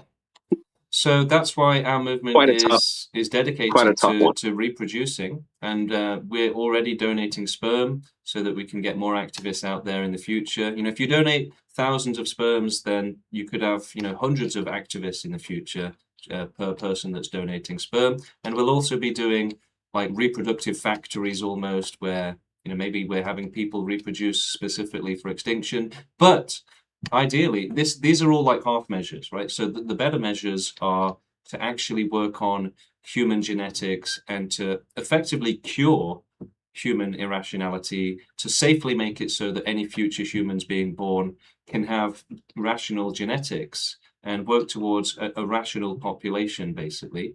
Now, the really best case scenario would be if we can somehow retroactively cure people who have irrationality and give them some sort of treatment that makes them rational. But that seems like a bit far-fetched at the moment. It might be possible in the future, though. Yeah, you go down to genetics a lot. Definitely, that you definitely, it's kind of seems to be part of your core reasoning that the reason why we've come to this conclusion is that we are rational and capable of doing that, as well as we have empathy, and that others, the vast majority, have not. Yeah, exactly. And so do you really think that by let's say you capturing your DNA and spreading it out so that you could potentially have more activists, I mean, it as you know, with having children, it really is a flip of a coin if they're going to turn out just like you or just like your mother or whatever. I mean, it's not just random chance, though. It's not like a lottery, for example. You don't think so? No, it's not a complete lottery. Otherwise, you'd end up having children of other races and stuff, right? So if you have 10 children and you have a heart condition or something, there's a good chance a few of them are going to have that heart condition, right? If not all of them. Yeah. So not every child will be extinctionist that we have, but some of them will be. Some of them will be, though. Some of them will be. Okay. Yeah. But you're also increasing, well, because though it's kind of the ends justify the means, even though you are a bit flipping the coin to some extent. I mean, it's the risk is much smaller because you, as you say, your genetics are going to have a higher chance of bringing forth someone that's going to be an extinctionist, but you are still risking it. But the ends justify the means because you need more extinctionists to achieve the goal, right? Yeah, exactly. If we just committed to causing no harm ever for extinction, then it would just go nowhere. It wouldn't be real. Yeah, it would just be ridiculous. Yeah. It would be like a police officer saying, I will never touch a criminal unless they give me permission. That's also why you continue on at all, right? I mean, that's why you continue existing, even though ironically, the goal is to not exist, right? It's because we want to end all suffering, not just our own.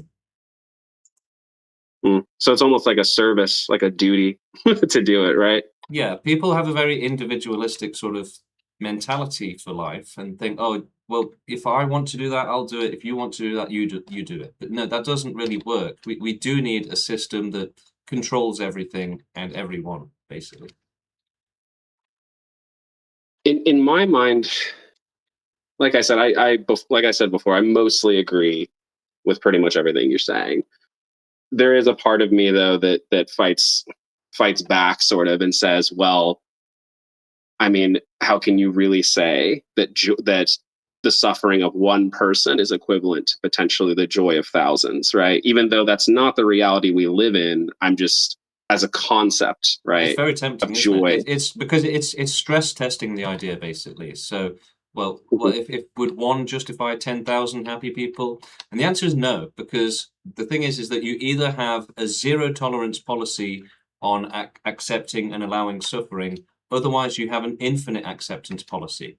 And the reason for that is that there is no ratio that can allow for anything in between.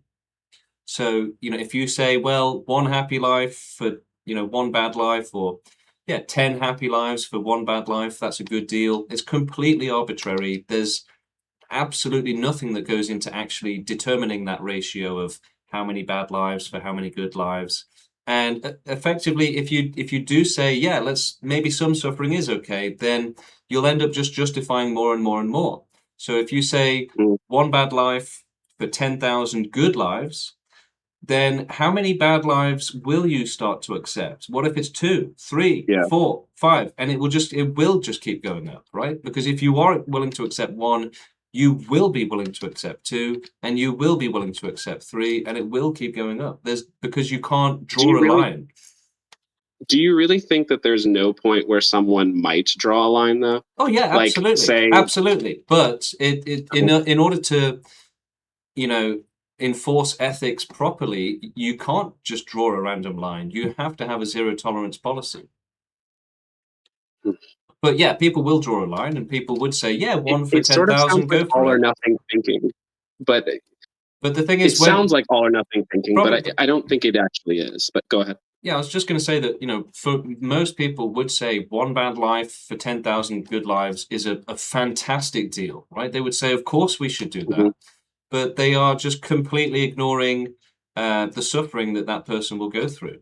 And Mhm. so for extinctionists, we can understand how terrible suffering can be in the more extreme cases where people have the opposite. The more extreme the suffering is, the less they can comprehend it and empathize with it, and they just end up allowing it as a result, which is the opposite of what they should do. It's very irrational, right? If they can't understand it, then they just allow it.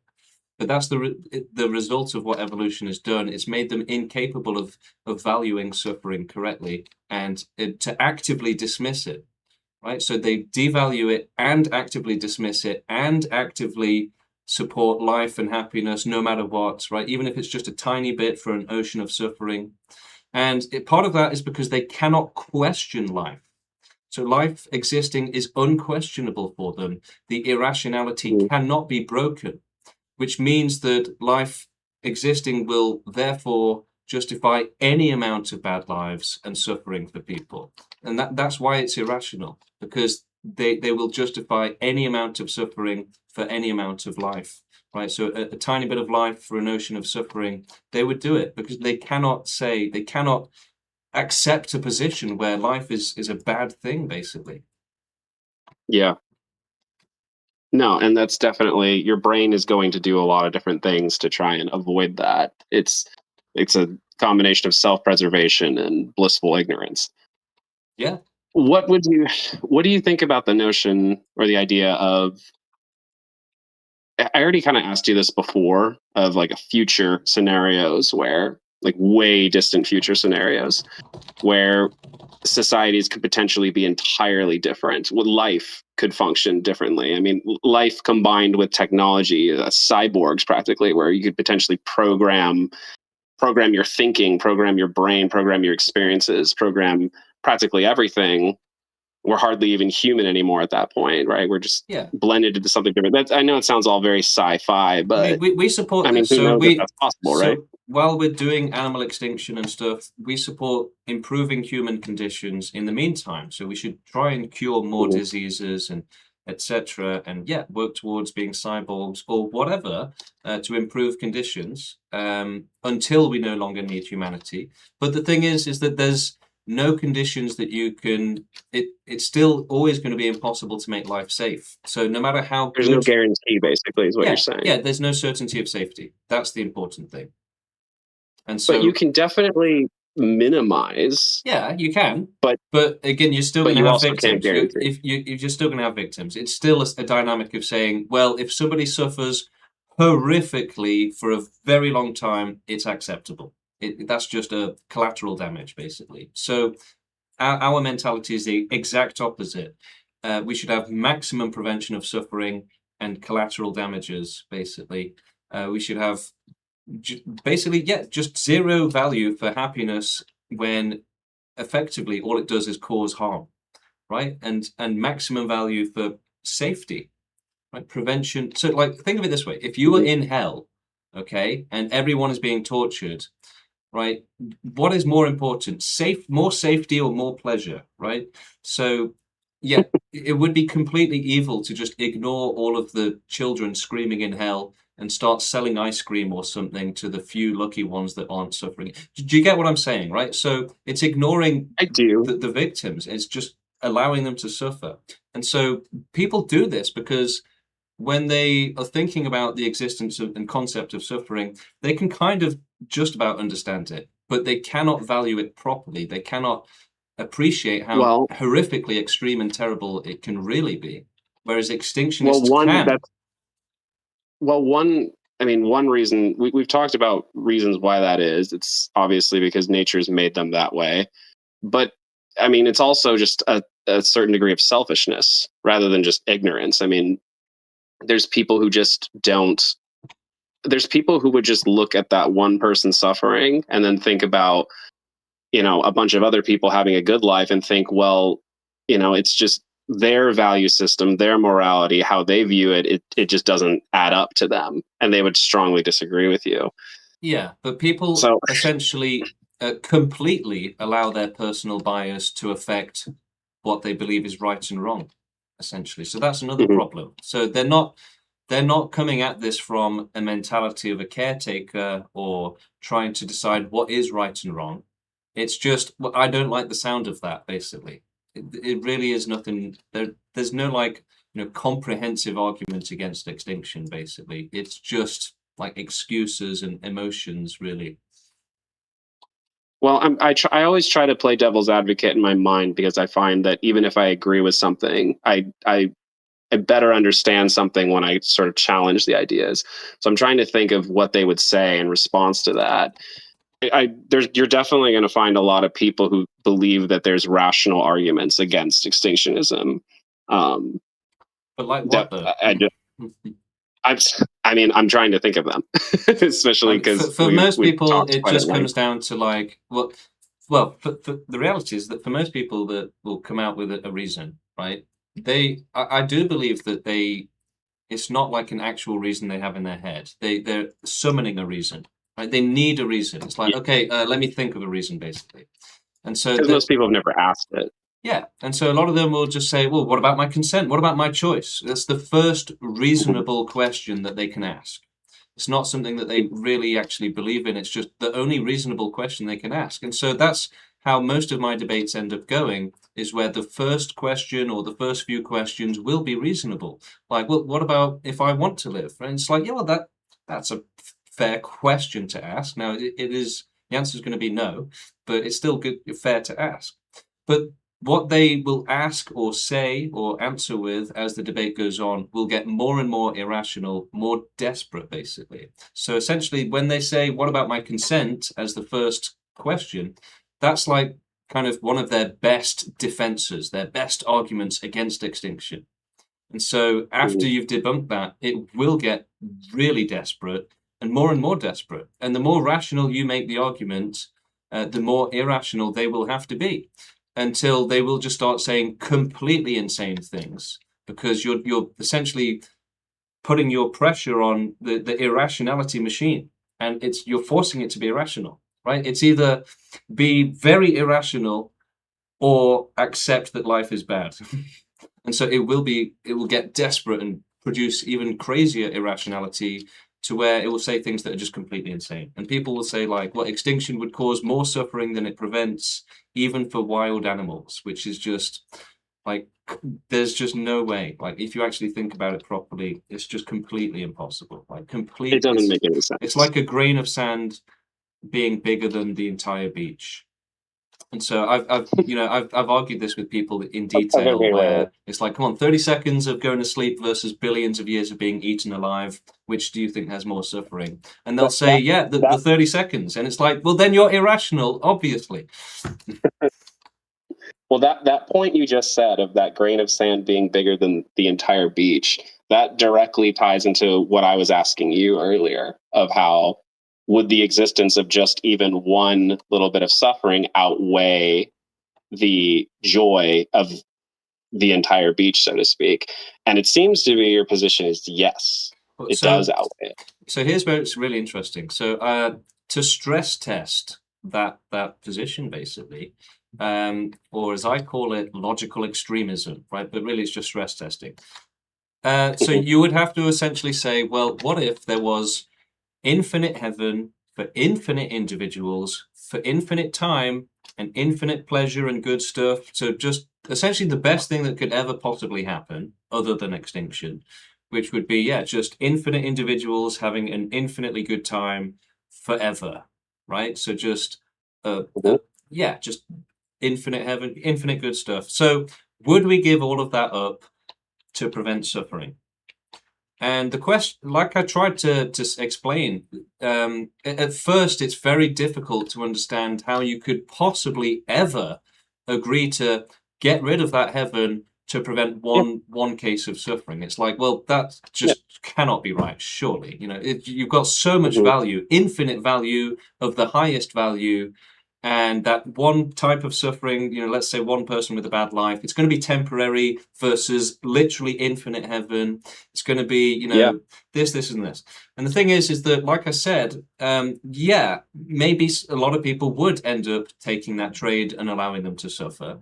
But in terms of, so this is where I find it gets interesting, is that unless you do maintain a zero tolerance policy, then you will end up breaking it. So if you're trying to be ethical and responsible, and you accept that one victim for infinite heaven, the thing is that you will end up accepting more, and it will just keep going. So in a sense, would you accept 10,000 bad lives for infinite heaven for all of time? And for most people, it's a slippery slope. That one bad life versus 10,000 bad lives, it's going to end up just seeming the exact same. Like, well, compared to infinite heaven, I mean, what's one bad life? What's 10,000 bad lives compared to infinite lives? You know, just 0, 0, 0, 0, just crazy number, right?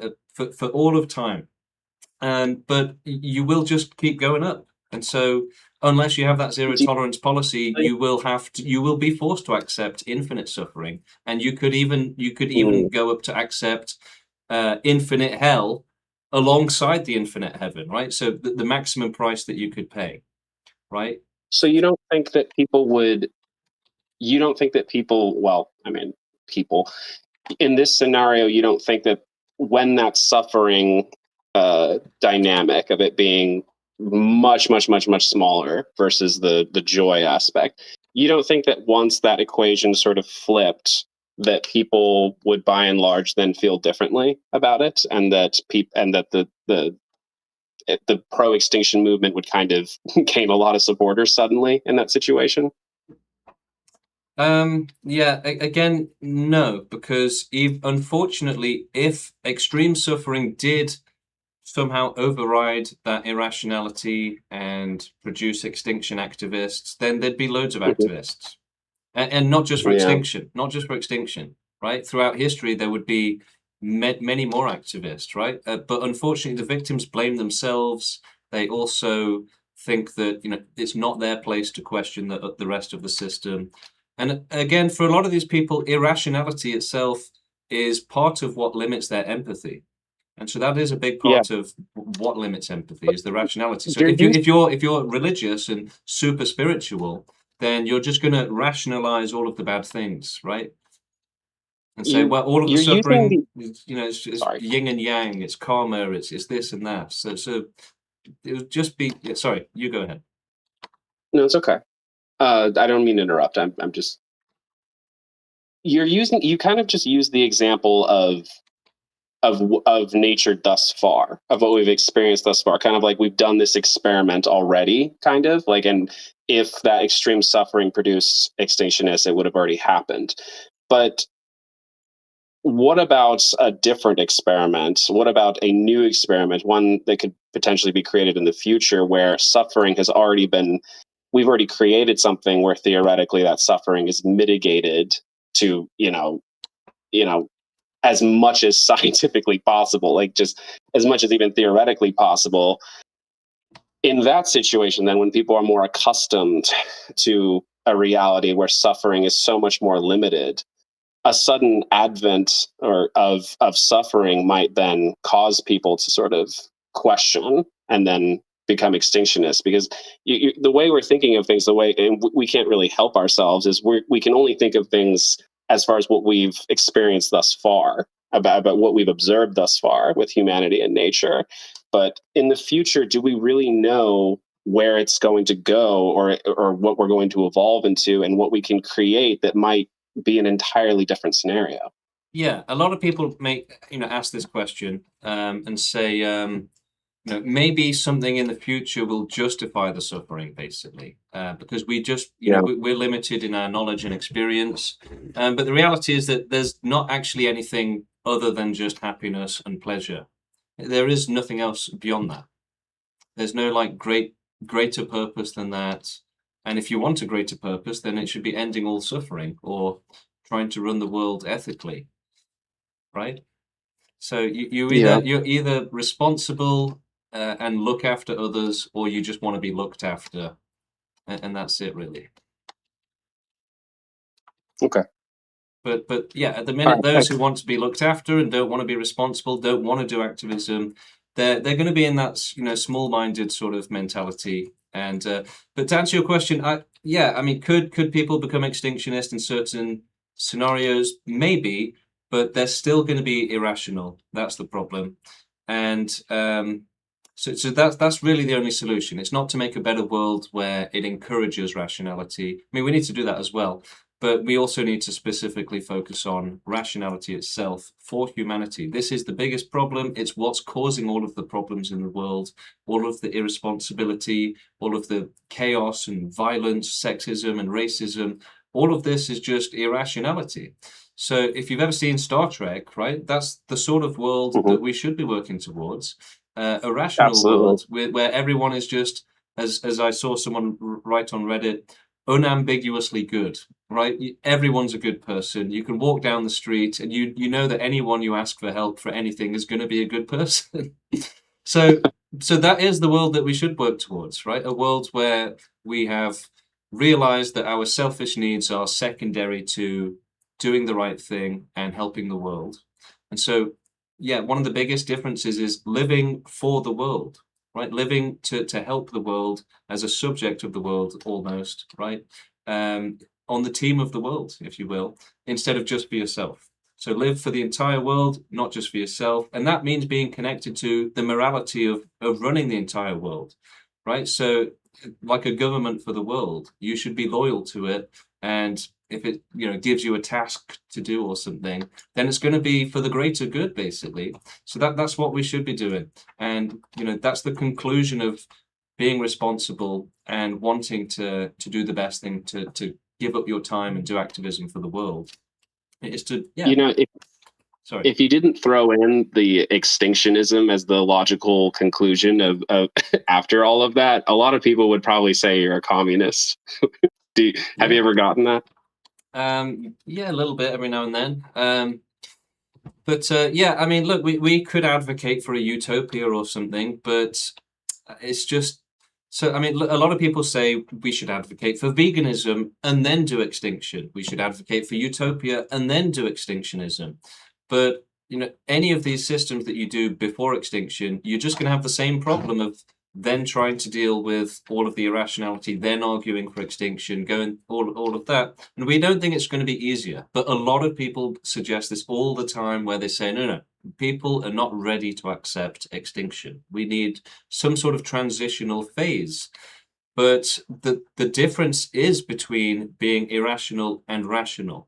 It's not like veganism where some people are transitioning towards it, and all of that stuff is still within the irrational pro-life frame, essentially. So even vegans still think that life is good, right? And that they support all of the suffering, that they're against the end of all suffering.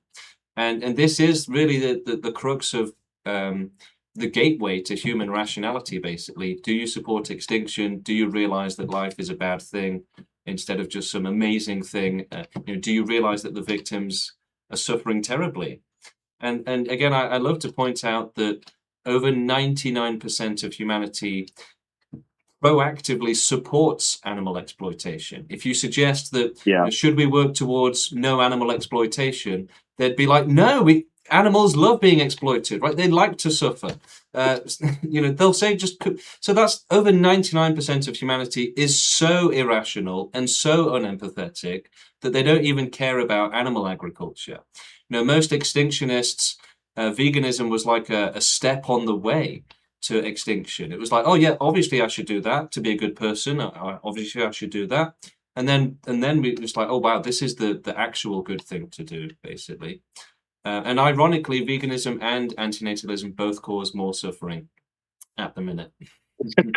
So most people who were vegans and then discovered extinctionism, well, I don't know if it's most of them, but a lot of them did give up veganism, like myself. Not because we wanted to, but just because it does actually reduce suffering. A vegan world would have double the forests, double the fish in the oceans, double the suffering. Well, yeah, and you don't really see vegans running out into the wild, stopping animals from killing each other. It's just humans killing animals. Well, that's the thing. Sometimes they do go into the wild and stop animals from killing each other. Sometimes, but even then, they might be saving one animal, but they're condemning another animal to starve. So you either condemn one to be eaten alive or the other to starve, and that's just another part of why, the system of life is just suffering. Unless we built them habitats and then fed them, some other artificial way.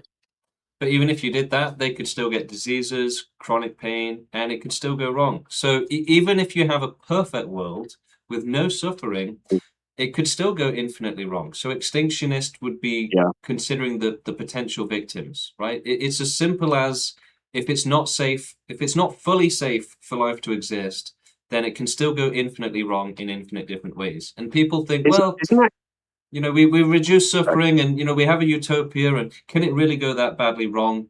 Yeah, absolutely. It's just a fantasy to just, cling to the idea that there is no suffering anymore. Everything's fine now. That just fulfills the irrational desire for survival, right? It steelmans it, basically. It makes it stronger. It's like, now everything's really fine. So life is really good. But again, completely still ignoring all the ways it could go terribly wrong. And again, there's no system that is safe from that without omniscience. Well, there's no utopia. I mean, there's no way in reality you could create a utopia. But because we can't create a utopia, to you, or from what you're saying, it sounds like it's just not worth creating anything at all. Well, I'd say it's not worth letting victims suffer so that others can have fun. Yeah, and I would agree with that. I mean, for the most part, yeah. But again, because most people are not able to value that suffering properly, it ends up having very little value. So when you say don't allow suffering so others can have fun, it's like, I don't know. I don't find that so convincing. But that's because the extreme suffering, like, the worst life ever lived, for example, people cannot appreciate how terrible it is. And when they do try to think about it, or are forced or asked to think about it, they will just immediately trivialize it, right? The value that they can give to that suffering is very limited. Very, very, they very can't think limited. about it. Yeah, they cannot understand that it's beyond their ability to understand, essentially. And like I said, this directly results in them allowing it as a result, and not realizing how terrible and unacceptable it is. That they're not able to realize it, which again is why they're so happy for animals to be exploited, because they're just completely unable to realize how bad their suffering is. And even if there was a scenario where that, like animal harm, human harm, suffering in general could be mitigated just by the mere acceptance of any at all, even if it's a very, very small amount, you argue that it will snowball inevitably, that it will. The problem is there's just no way it could do. So if you're willing to accept suffering, then you're also willing to accept infinite suffering, right? Because if it goes wrong, it goes terribly wrong, goes wrong in the worst ways possible, right? Then it could just go infinitely wrong, right? There could be infinite suffering, but forever. It could get worse and worse and worse. Who knows, right? So you're either clamping down on suffering as much as possible, or it could go infinitely wrong, and you're accepting that. You're just saying, okay, we're not going to clamp down and try and prevent that. We're just going to allow it, basically. And so, people really, really struggle to incorporate the risk of suffering as well, the infinite risk. They struggle to think about it. They think that they can reach a point where the risk is gone, basically. But you can't limit the suffering. You can't say that there's a limit on the suffering. It's just a fantasy, right? There will always be infinite risk. There, And the there could infinite be risk forces of could be- nature that you've never heard of, right? There could be loads Right. of things that you can't account for because you're not omniscient, right? You're essentially Yeah. trying to put life into a system that you can't control and you can't guarantee safety. So it is wrong. Interesting. So we Yeah, shouldn't like, have life even me exist trying to unless wrap you my can mind actually around it. make it safe, right? So extinctionism is about the highest standards for life, right? We should have high standards for life. It should never be forced to exist into a terrible life or indeed into imperfect conditions. No one should have to live an imperfect life. It's actually really interesting. In a way, extinctionism ethics line up with simulation ethics to a large extent.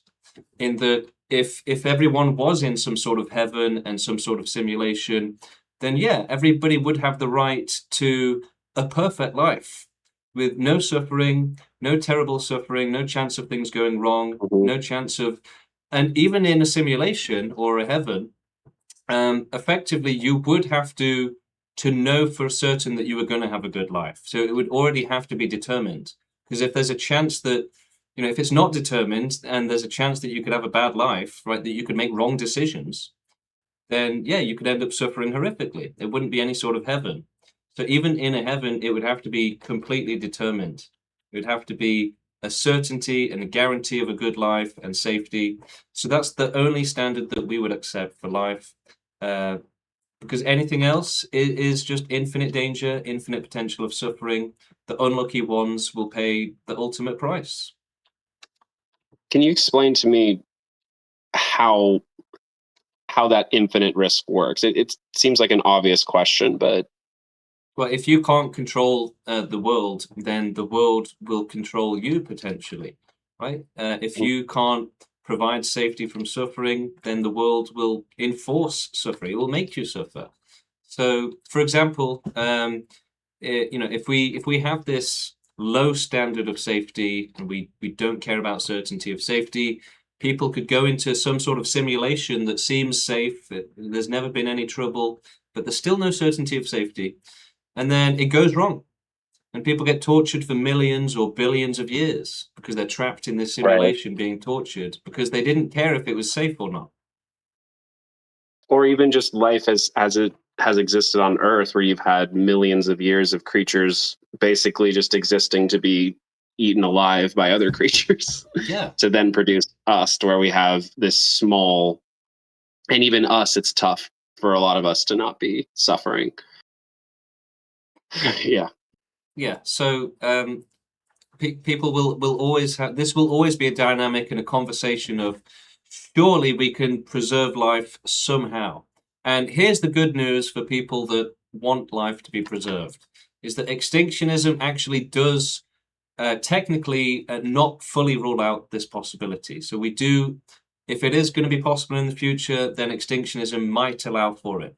Because as we develop science and technology, AI, robots, etc., for the sake of doing extinction, if we ever discover omniscience or something and a way to make it safe for life to exist, then there is a good chance that, those responsible at the time would decide to continue letting life exist. But again, it would have to be with not just the highest standards, but like God level standards, right? Anything less than that, and it's not really responsible to have life existing. So yeah, if we're doing extinction, and then it's like, oh look, we can just make heaven, and it will be perfectly safe. We can guarantee it.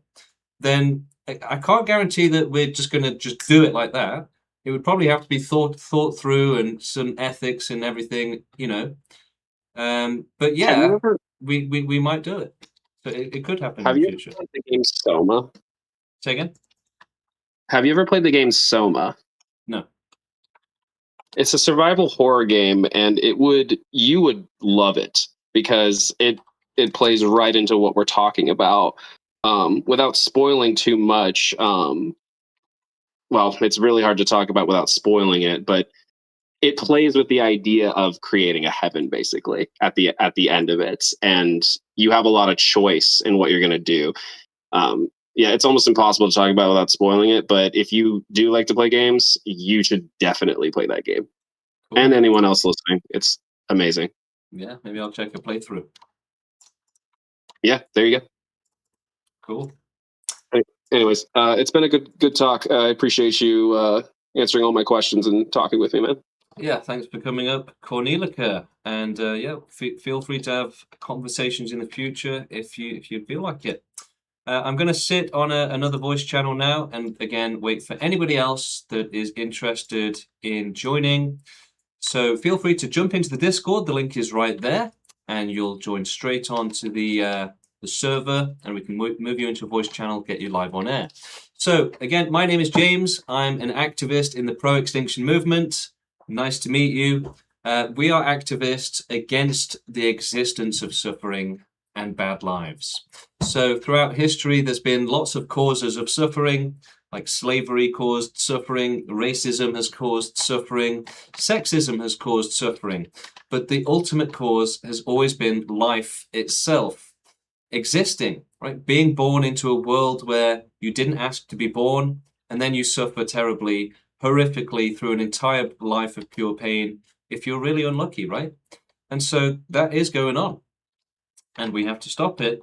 And the only way to stop bad lives, people being born into bad lives, is if there is no life giving birth, right? So extinction. And so we have to do it for the end of all suffering. And it is effectively a decision and a movement which says, yeah, life doesn't need to exist. And essentially allowing life to exist, having life exist, causes extreme danger to the victims of life. So the only way to prevent extreme danger, which is manifesting and trapping innocent animals and people into lives of pure hell, pure pain with no escape, the only way to prevent this is with the prevention of life itself, which is something that we can do. Whereas, we can do total extinction. It is possible. Whereas ending all suffering without extinction is simply not possible. It's simply not doable. Think about it this way. If I have a child right now, it is impossible to guarantee that it won't have a bad life. It will never be possible to guarantee with a 100% certainty of safety, 100% certainty that it will have a good life. That's just not possible. Whereas if we don't have a child, then there is nothing that can suffer. It does have 100% certainty of safety from a bad life and from suffering. That certainty of safety, that guarantee of safety, that the safety that life deserves and should be given, right? The respect it deserves, certainty of safety, right? Anything else is infinite danger, and the unlucky ones will pay the worst price. Be tortured for their entire life. It's not fair. So yeah, that's why total extinction is the right thing to do. If there is no life, then there will be no good lives, but there will be no bad lives. And that is far more important, right? So think of it this way. You can have maximum prevention of suffering, maximum prevention of bad lives existing, but that also comes at the maximum prevention of good lives existing. Okay, so you do have to effectively be willing to give up life existing, right? To completely be willing to give it up and say, yeah, okay, life does not need to exist. It's completely pointless, right? There is no need for it, no urgent need, no moral need. It's for people that want life to exist. It's just because, but it could be so cool. It could be so interesting. It could be so amazing. It could be just so much, right? But they don't care about the victims, right? When they're saying this, they are effectively saying, well, no matter how much harm happens, no matter how much extreme suffering there is, life could still be really cool. No matter how many children get abused, no matter how many animals get tortured, life could still be fantastic, guys. For the lucky ones, right? For us, the lucky ones. That's it. And so even if you're fantasizing about a world where there is no suffering and everyone's having a great time, the reality is that these people would not care if anybody was suffering, right? It's just like the reduce suffering argument. It's actually a smokescreen for not caring about the victims of suffering at all. So all of these mentalities and ideologies completely dismiss the existence of the victims of suffering, completely dismisses the tragedy and the severity of their suffering and their stories and their pain, their misery. It's so the thing is, it's very easy to dismiss the victims of suffering when you don't care about them, right? And what do people care about? They care about their survival, right? Their reproduction, their pleasure, their comfort, their luxury. So it's not that people think that total extinction would be wrong. It's that they just don't care. The only thing they do care about is their survival. And that specifically depends and relies on the world being a good place, life existing being a good thing, and all of these irrational fantasies. Life has to exist. It would be a tragedy if life didn't exist. Whereas it's not a tragedy for all of the victims of life to be tortured, right? It really is a completely upside down mentality where you irrationally value life infinitely, right? You can't even question if life should exist or not. It has to exist. Whereas extreme suffering, oh, who cares if that exists? Oh, lives of pure hell. That's just life. Who cares about that? Right? Oh, life has to exist. It's just so cool. Oh, child abuse and extreme torture and lives of pure hell. Who cares about that? Anyway, life is really cool. So it is a very childish mentality, an irrational mentality. It's not thought out, right? The pro-life mentality and position is not thought out. It's the opposite. It's something that nature has given you and basically made it impossible for you to question, to the point where you will say completely insane things and you will allow anything to justify life existing, right? Any amount of harm. People will often say, yeah, if 99% of the population is begging for death so that, one person can be happy, it's good, right? Extinction would be wrong. And, I don't know if you realize that that's actually true, what I'm saying, and that I'm not exaggerating.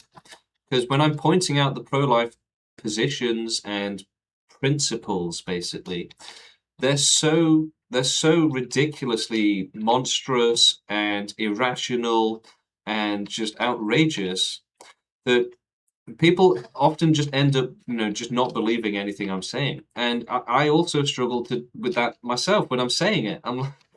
Because, to say that people would support 99% of the population being tortured so that 1% can be happy, it sounds crazy. It sounds impossible. Like, oh, what an impossible and outrageous thing to say. Stop making things up.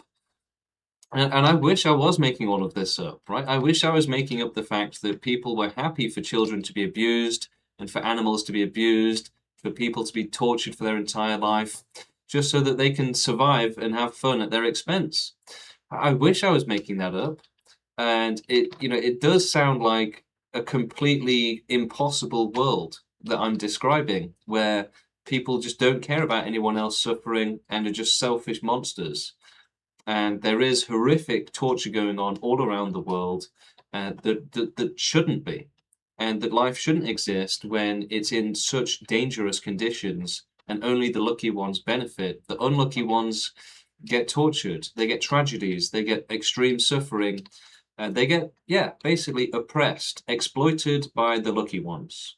And yet these bad lives are not lives that anybody would want to live through, guys. So try not to fantasize and romanticize the bad lives in the world as somehow not being that bad, right? Oh, they're not all that bad, and they don't last forever, and it's just excuses not to care, excuses not to think about the victims, not to consider them. And that's all it is. So what about the victims of life? They're being raped, violently right now. And people will say, well, what about the happy ones?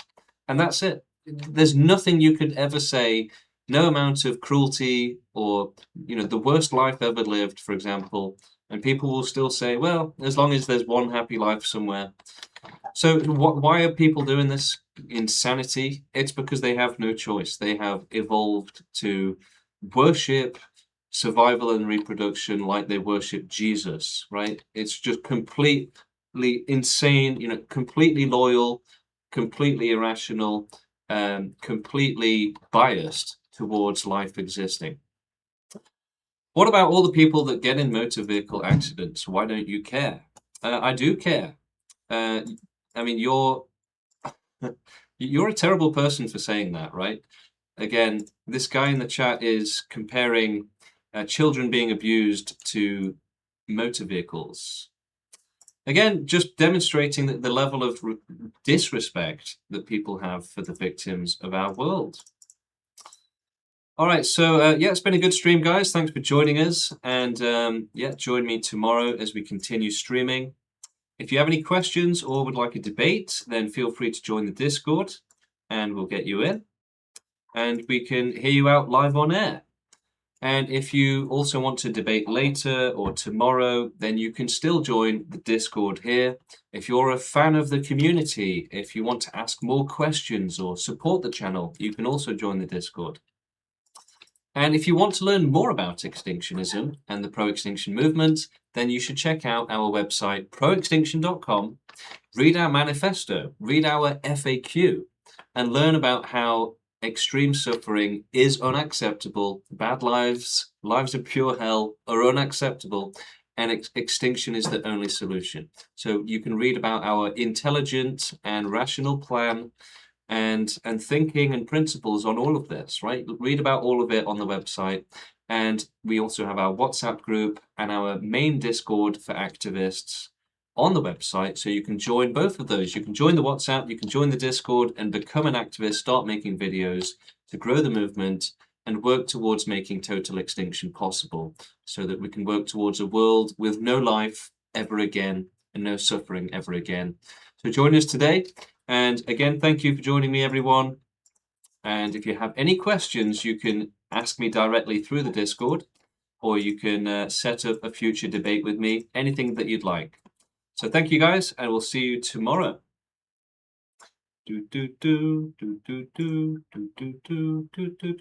Extinction, extinction.